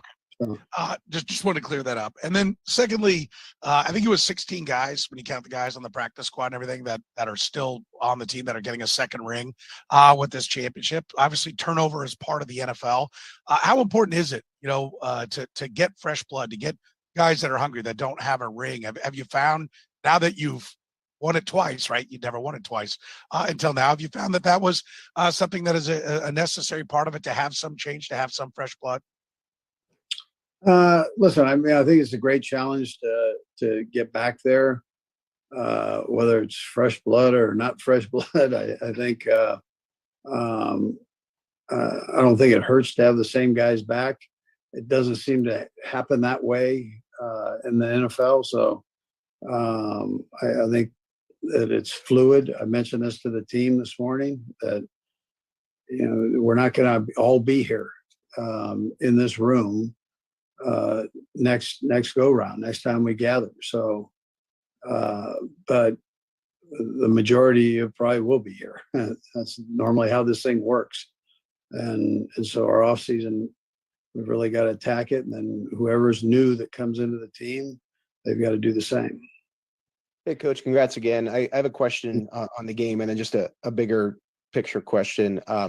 Kadarius, I know a lot of people are talking about the corn dog, but the punt return was the longest in Super Bowl history.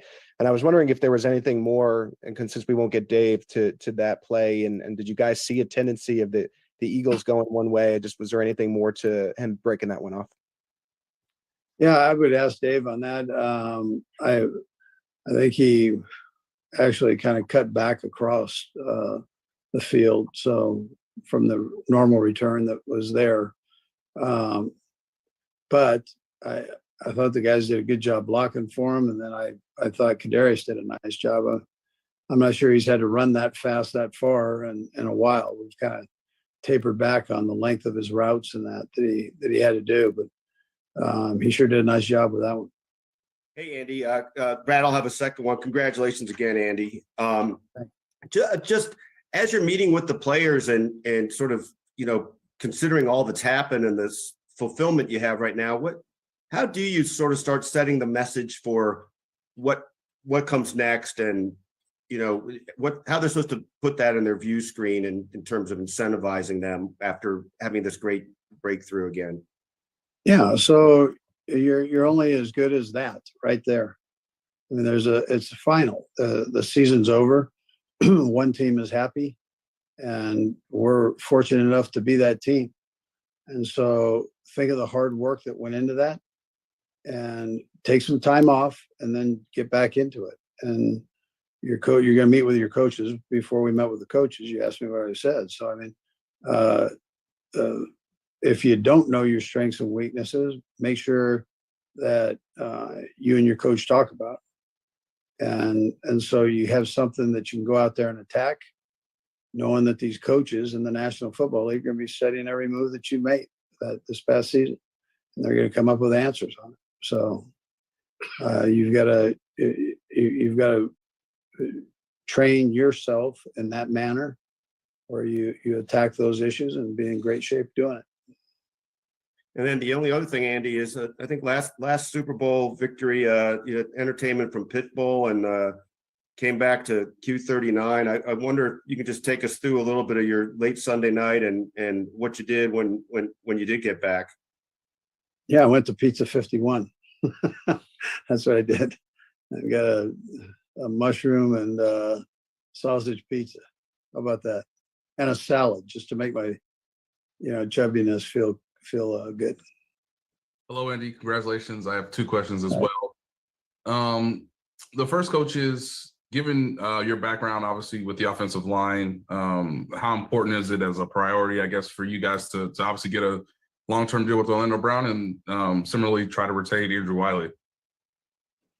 Yeah, those guys obviously had good years for us. And all these contract things, I haven't gotten with Veach on at all, and I kind of stay out of that world. But I think both guys are very well liked here, and I'm sure that that Brett will surely make a strong attempt to keeping him here. But we'll see how that goes. And second, Andy, now that you've had a little bit of time to reflect, is there something that you feel like your coaching staff did specifically with these rookies that you find to be rare that helped them obviously succeed in training camp, the regular season, and the postseason? Yeah, I think patience was maybe the biggest thing. So, they're teaching while they're doing here, maintaining the patience with them. I think the rookies, on the other hand, did a good job of listening and trying to do what they were asked to do, and try to do it in live periods during games. So, but I would tell you the patience was an important part of it. Coach, I'll have a two-parter for you here. First part of it is what is it about coaching that keeps drawing you back to chase that next championship? And since you've been through the experience before, what's the toughest part of trying to both defend and win another title?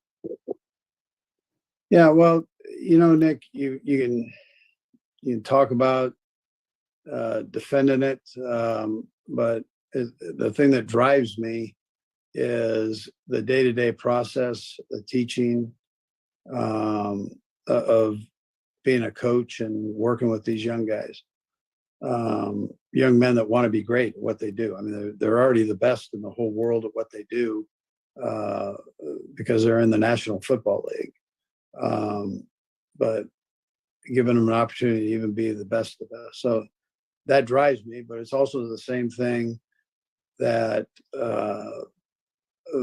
allows you to potentially go win it again or go to another Super Bowl, whatever, is that you don't look at that, the whole thing there. You don't, you get in and you work in and give your best effort every day and drive yourself that way. And if the guy next to you is doing that and the guy next to him is doing that, so on, then you have this strong team. But it's one thing to talk about it. It's another thing to get in and do it.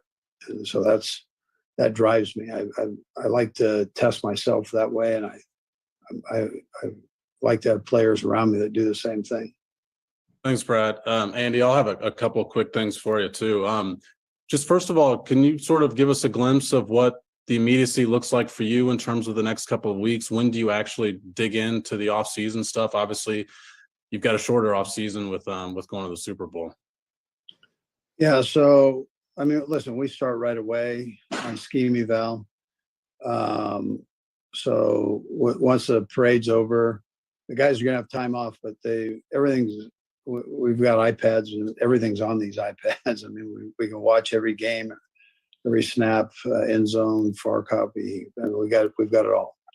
So they'll start going back through and doing player evals of our guys that we have here now, and then we'll lead that into scheme evals when we get back. And secondly, just Patrick's career to this point, I wonder if you could sort of just explain what you think of what he's been able to accomplish at 27 years old and also what lies ahead for him still. Yeah. So again, he's done as much as anybody's done in the game with these first few years. The way he's wired and his hunger to be great is there's a longevity part of that you gotta, the more you can do it over and over, that really determines how great you are. I mean, that's just how it goes. And he has a great feel for that. He knows that there's a time and effort very similar to what I told you about what drives me, what drives a team, what should drive a team is that day-to-day process. So go through, we give the coaches a calendar, we give the players a calendar. Go through and dissect it and make sure that your days are all lined up on the days you're going to take off, what you're going to do there, and then the days that you're going to work, and exactly what are you going to work on to make yourself greater than you already are. And so we all we all need to make sure we get that done here in the next little bit. Hey, Andy, you've been known to go way back for inspiration in the Super Bowl before. I just wanted to ask about the 3rd and 1 sweep play that you ran for Pacheco in the 4th quarter, just the thought and the inspiration behind that. Yeah, that's an old BEM sweep that was popular at one time in the NFL. I know when I was at San Francisco State, that was one of the plays that we ran a lot of. I give credit to Andy Heck for pulling that one out of his file and putting it in the short yardage situation there. So it was just a matter of having a chance to get it called. And then Burt did a great job of slicing and dicing the defensive end. And our big fellows got out and pulled and did a nice job with their contact points there. So, and then Pacheco executed perfectly. So it was, when those things work, they're a thing of beauty to watch. Hey, Andy, congratulations on the win and congratulations on getting to the offseason too.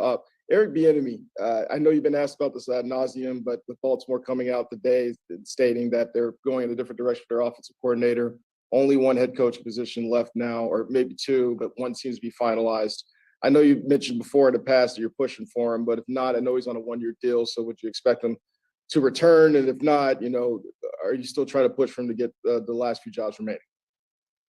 Yeah, I would tell you the first part of that I'd push him to, there's no reason he shouldn't get one of these jobs. So he's too good of a football coach not to. That is what Andy Reid had to say to the media today as we prepare for a parade tomorrow. I don't think Eric Bieniemy will be a head coach. I don't think he will either because they've all been filled. Well, no, I'm talking about ever. Really, ever? I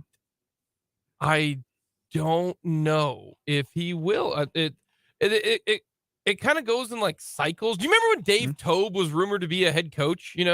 He went through a whole. I vaguely remember that moment in time. I don't know if he will, because right now the thing to do is to hire the young coach. I mean, look at Jonathan Gannon and Sirianni and McDaniel, McVay, Taylor, Zach Taylor at Cincy.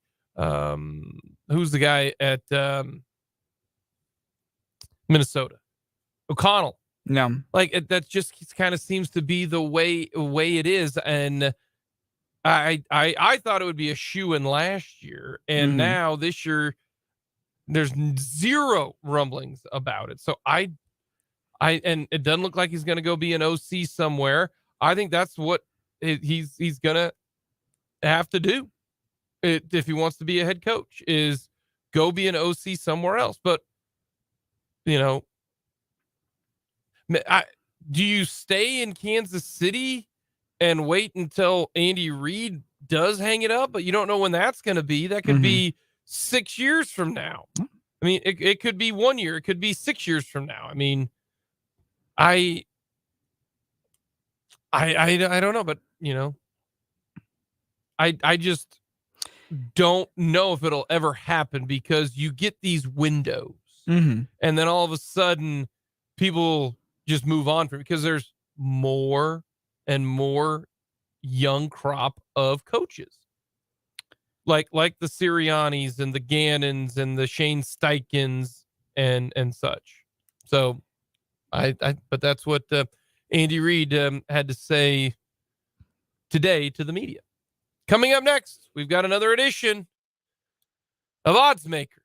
What will Fulton say? I am waiting with bated breath here on Mic'd Up.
Andrew Wiley just tweeted out two things. One, I'm going to go with the sentimental one first. He said, exit meetings have me in my feelings today. Laugh out loud. How lucky are we to have a guy like Big Red in KC? The last 6 years have been some of the best years of my life. All thanks to Coach Reed. There is a reason why people love Big Red. There's a reason why awesome. Frank Clark calls him more than just a coach. There's a reason why Travis Kelce, first words out of his mouth are on why do you get open? Big Red, baby. There's a reason why when Le'Veon Bell came out speaking against Andy Reid, pretty much the entire league was like, buddy, maybe that problem's probably you.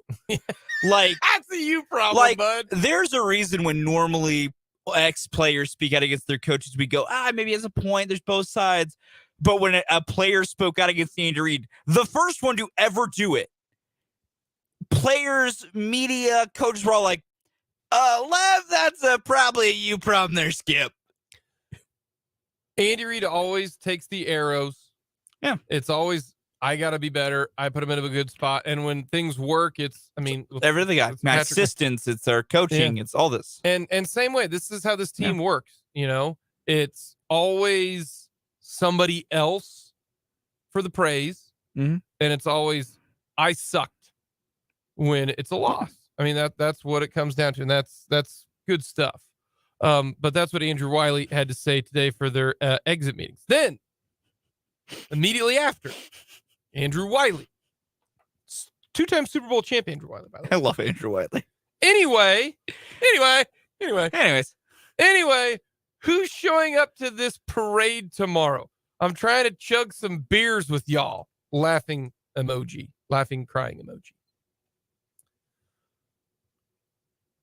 If we put odds, all right, since this is odds makers. This is odds makers. That's the title of the segment. Yeah. If we were to put odds at who would drink the most beers of the players, I think Andrew Wiley and Creed Humphrey would be the betting favorites. They'd be my favorites. They're my 1 and my 2. Creed Humphrey's my 1. Wiley's my 2. Creed Humphrey, after the AFC title game, went into a concession stand VIP bar and took 24 beers in pads. Yes, that's part of the reason he's my one. And I feel like he could absolutely, like, everyone will think, oh, Travis Kelce, Patrick Mahomes. Like, I don't know if Mahomes can put down, like, beer. Like, you know what I mean? No. Because he doesn't drink a lot. No. He doesn't. He says he doesn't even golf during the season. So I don't know how often he's going to be, is he at night, like polishing off beer? Like the legendary beer drinker that we've all heard stories of, that's the non-Andre the Giant, version. And if you don't know what I'm talking about, Google Jim Ross, Andre Giant beers, and Jim Ross, the legendary wrestling announcer, has unbelievable stories of Andre the Giant. The amount of alcohol Andre the Giant had consumed in certain nights of his life. It's incredible. It would kill a normal man. But Wade Boggs apparently, Wade could apparently just destroy pound. We're talking like a 30 pack in a night. All right. I've heard stories about Wade Boggs, like red stories, right? And Trav, I think Trav is going to be more, he's going to be a roamer. See, the last parade, if anybody remembers, it was so cold that some people just stayed up on the buses, some people didn't. But at one point in time, like the entire defense was just walking with the bus because I think they were so cold just standing on it. Yeah. And then you had Kelce and Mahomes pouring beer from the top of the double-decker bus down, but I don't know if Kelsey's going to drink as many. I think Creed Humphrey could put down, I bet he has a case of beer. Yeah. Would not surprise me that the big old center from, Oklahoma is just going to absolutely crush a large amount of beer. Because he's from rural Oklahoma. I'm pretty sure. No, Shawnee, Oklahoma. Okay, not that rural. No. Because Shawnee, Oklahoma is just to the east of Oklahoma City. Still, Creed has the very good old boy vibes to him. Like Creed, I think has spent many a summer on the back end of a tailgate just pounding beer. Yes. He has experience. Yeah. He has the veteran factor of this type of event. Heck yeah. So, no, if I had to pick a chief who would pound the most beers, it is Creed Humphrey. And then there's a little gap. Then I think it would be Andrew Wiley. Anyway. It gives me the same vibes. Anyway. Yeah, because it's with the anyway. Who's showing up tomorrow? I want to drink some beer with y'all. Anyway. Also, sharing a beer with Andrew Wiley would be so much fun. Heck yeah. Fun, dude. Just giving a little update on the parade. The weather tomorrow no rain tomorrow, but at noon it will be 40 degrees. Be a bit chilly. It wasn't as chilly as last time. No, that was cold. It was stupid cold. Yeah, so it's going to be a bit chilly. People are going to need to put on some hoodies, some thicker jackets. Yep. Maybe bust out a stocking cap if you're, not going to say soft, but someone who needs it. Wait a minute. You're trying to say keeping your ears warm is soft? In 45 degrees. Maybe pushing it. Why is wearing a stocking cap soft? It's not. I just wanted to be a bit of a jerk. No, because as I actually have more than often said, I'm a cold weather guy because it is super easy to be in if you just bundle properly. So actually, no. Like I'm mainly having a bit right now. Mainly doing a bit, and I'll admit this is a bit. I was like, no, wait a minute. Button yourself up appropriately. You're going to enjoy the 45 degrees the entire time. Exactly. Oh, it's heaven. Exactly. So no, if you need it, please also think about stocking cap. From the from the YouTube comments, who can't drink a 30 pack in a night? That'd be me, brother. During my heyday, and when that would have been college, I think I could drink a few beers. So I have to ask. I was gonna say, hold on, we're entirely going off the rails here. Before we get back on the track, I have to ask this now. In your heyday, and for heyday, we'll go closer to late 20s, mid 20s. We'll go to that kind of ballpark. No, my heyday was 20, 21, 22. Okay, I can roll with that. What would you say is the most amount of a beer you put down in one night? I think I probably had 12 to 13 beers one night. I never got that high. Probably around there. The most I've ever had in a single night Granted, was I was not of sound mind. Well, so the most I ever had one night was while I was up in Minnesota, one of these many years ago. No, that counts just in an evening. That doesn't count like as an all-day-a-thon. Yeah, no, I mean like in like two, like yeah. Because my span I'm about to give you is like maybe an hour and a half, 2 hours. Oh well, I mean we're talking like I had those 12 to 13 beers probably from like 6 o'clock in the evening to like 2 in the morning. Oh, buddy, no. So when we were in Minnesota, I think this is my second year up there. First night we got there, there's a little fire pit you can hang out at the lodge, and so we all hang out at that fire pit, and we brought out a case of Bud Light. I was like, I'll have a couple. Well, 13 later, not 13, 9.5 later in the span of about an hour and a half. Man. I was not of sound mind or body. The reason that there's a half to this story and not 10 is I was halfway through number 10, and there's a little kids playground out by the fire pit. It's a family place. It's got a slide. Oh, no. I was like, guys, I wanted to be very clear. By this point, I am very much not of sound mind or body. Like, I remember most of this night. This might be the first time I really get to patchy. Yeah, I decided to use the slide because it was very fun. My body didn't agree with me, and I decided I probably didn't need to finish the half of the rest one. But 9.5 and about an hour and a half is my personal record. I will never do that again. I can't do that again. That was many years ago. I was a younger man. I can't do that. When you say many years ago, that was like 5. Well, for me in my lifespan, that's many years ago. That is true. That is true. For me, that's different. Yeah, it's been a while now. It's been a hot minute. I'm never doing that again. But yeah, the parade starts at noon. Rally at 1:45. So the weather will be around 40 degrees there. All right. Let's get to the actual segment we're supposed to have here. What are the odds? KU wins the Big 12.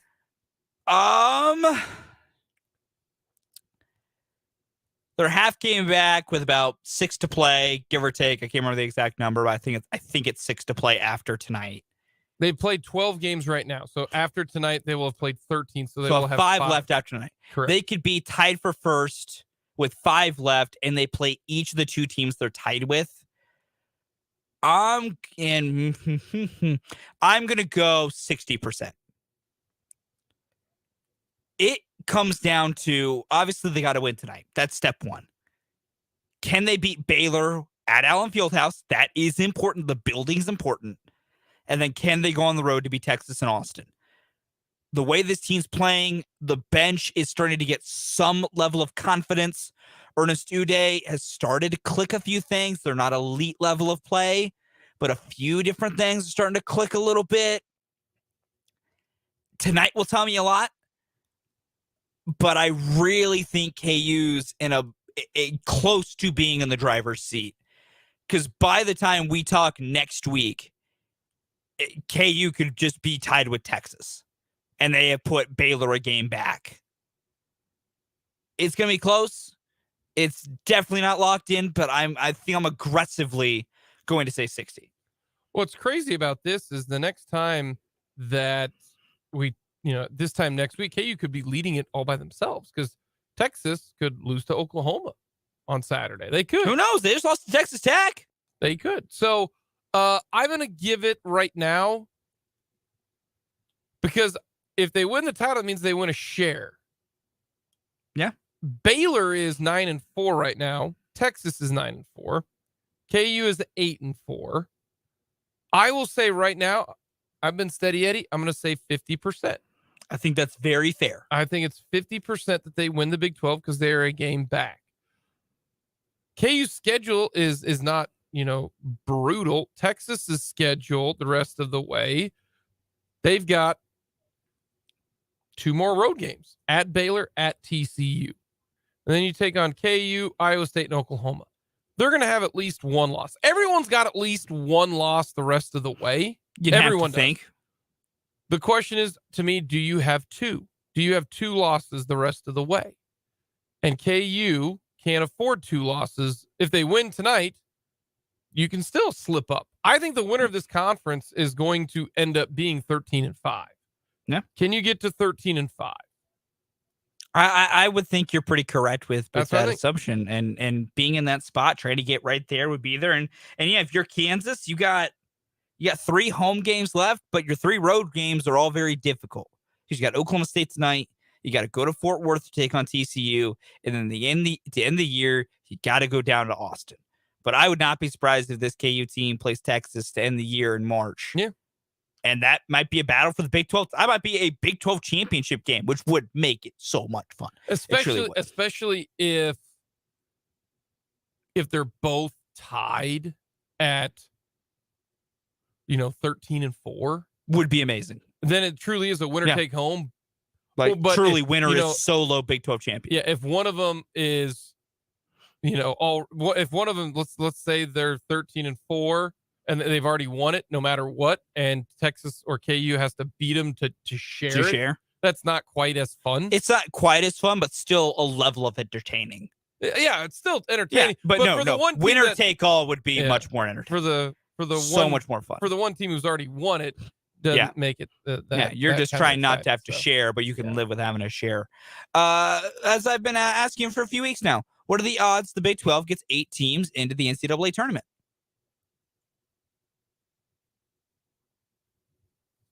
%10. You still they're not gonna get 8. To me, if they get 7, that's incredible. It comes down to, do you think West Virginia gets in? Because as of now, they're in. So they got 8 in right now. Right now, they're in. According to Joe Lunardi's latest Wow. bracketology today. Now, West Virginia is one of those last ones in. They're still on the bubble, but they're on the right side of it right now. It comes down to that. Do you think West Virginia gets in? Because the other 7 are locks. TCU's in, Oklahoma State's in, Iowa State's in, and then the top 4 teams are, of course, in. If it comes down to, do you think West Virginia gets in? I didn't think that West Virginia was even close to being in. Yeah, they're on 4-9 in conference. Their wins are big wins, Jake. Their wins are Iowa State, Oklahoma. They beat Auburn, beat Texas Tech. Like, playing in Morgantown's not been fun lately for teams. So here's they gotta beat probably Tech and Oklahoma State. You gotta get to at least 6. I agree. No, I agree. You probably need to get 7. You probably gotta get 7. They gotta win 3 of their next 5. Yeah, as of right now, per the latest bracketology, West Virginia is one of the last 4 buys at this point in time. Yeah, no, they're not going to get in. But I will raise it because I didn't think they even had a chance. I'll raise it to 20% because they play KU, Iowa State, both on the road, and then K-State at home. No, I'm with you. If you win 3 and you get to if you beat 7, Tech and Oklahoma State and you steal one of those 3, then I think that they will get in. But man, that is a tough task. That's a tough task. I do not disagree. That's a tough task. I'll say 20%. I'd say about 25. I'm with you that it is going to be tough, but I think West Virginia has got a real chance to sneak in the back door, and they'd be the 8th because the top 7 are in. Like, it would take an epic meltdown by either TCU or Oklahoma State to not be allowed in the field. An epic meltdown. Yes, correct. Yeah. No, 7 is in. I just didn't. Comes down to West Virginia, and as of now, Lunardi likes them. Yeah, that's wild. That'll do it for Odds Makers. Coming up next, we'll finish off this edition of Mic'd Up, get you set for what's going to happen with the parade. And trust me, folks, it is not the system in Kansas City. It's because of who is at the helm of the system. We'll get to that next.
Big basketball games tonight. K-State's very simple. If K-State takes care of the basketball, they will win.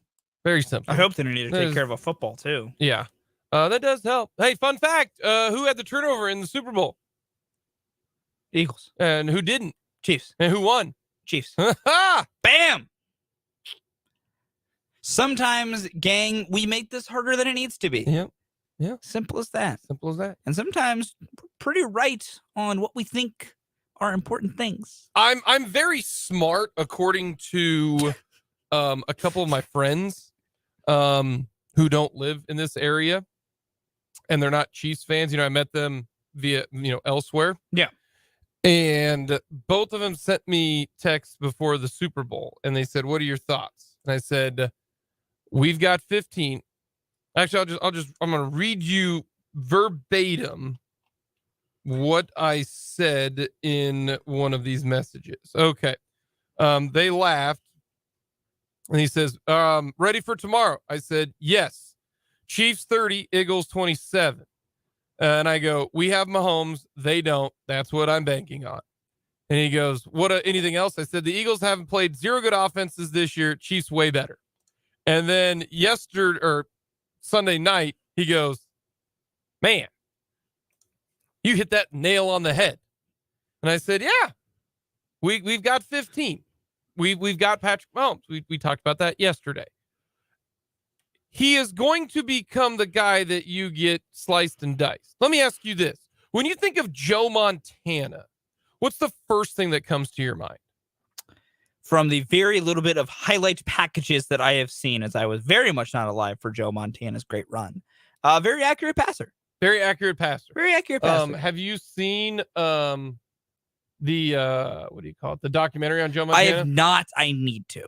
It is on the long, long list of things I need to get through and watching. Maybe this summer I'll get some stuff done. Well, when I think of Joe Montana, I think winner of 4 Super Bowls. Yeah, won 4 titles. And I think of 3-time Super Bowl MVP. Yeah. The other time it was Jerry Rice. Deservedly so. Jerry Rice was so good. You don't think, "Oh, it's because of Bill Walsh." Yeah, you don't think, "Oh, Bill Walsh." You don't think Bill Walsh. You don't think Jerry Rice. It's weird. And a lot of people try to pick apart everybody, This goes back to who would you rather choose, who wouldn't you with the Burrow Mahomes situation. But Patrick Mahomes, and I will give both sides. Patrick Mahomes had the most short air passing yards touchdowns this year. He did. He had a lot of easy throwing touchdowns. Patrick Mahomes this year led the NFL in touchdowns with, I think it's 3 air yards or less. Or maybe it's 5. Maybe it's probably 5. But he had 16 of his 41. Yeah. Okay. Tom Brady had 9. So the 2 greatest of all time are getting it done via the short passing yard. The reason to me Patrick Mahomes is now the complete package, and the reason why he's got guys like this wide open is because what he has done previous. There is a reason why in the NBA that Steph Curry can get to the rim and make layups, because you have to close out on him. You cannot let him shoot the 3. So what does he do? He goes by you. That's one of his strengths. He gets to the layup a lot. Same thing. When people bring this argument up that, "Oh, it's so simple. It's more Andy Reid." Well, it's because the very first part of the year first part of his career, he torched everybody down the field, and he was crazy accurate down the field. So what do? You say, "We're not going to let him do that." So you play deep. Okay, fine. Now I'm just going to destroy you with paper cuts. Like, it's not just, oh, well, we're going to throw short. There's a reason why they're doing it. Otherwise, he'd still be throwing long bombs. Because if you don't have anybody deep, then he just throws to wide open Travis Kelce for a touchdown. Over the shoulder. Drop it in the bucket. Oh, there's a reason why nobody plays them like that anymore. That's true. Coming up next, we'll wrap things up with the mic drop.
Time for the mic drop. Fulton, what do you got?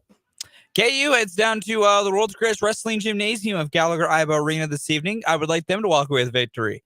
Kansas State Wildcats head down to the good old Lloyd Noble Center to take on Oklahoma. Wouldn't mind them picking up a victory because if the Sunflower State can beat the Sooner State, I have a profitable weekend. The Kansas City Chiefs had 49% of their plays that were either a first down or a touchdown. That means every other time they snapped the ball, it was a first down or a touchdown. Think about that. Against one of the best defenses in the NFL. Incredible. Coming up, we've got 580 Sports Talk here on the Sports Voice of Kansas.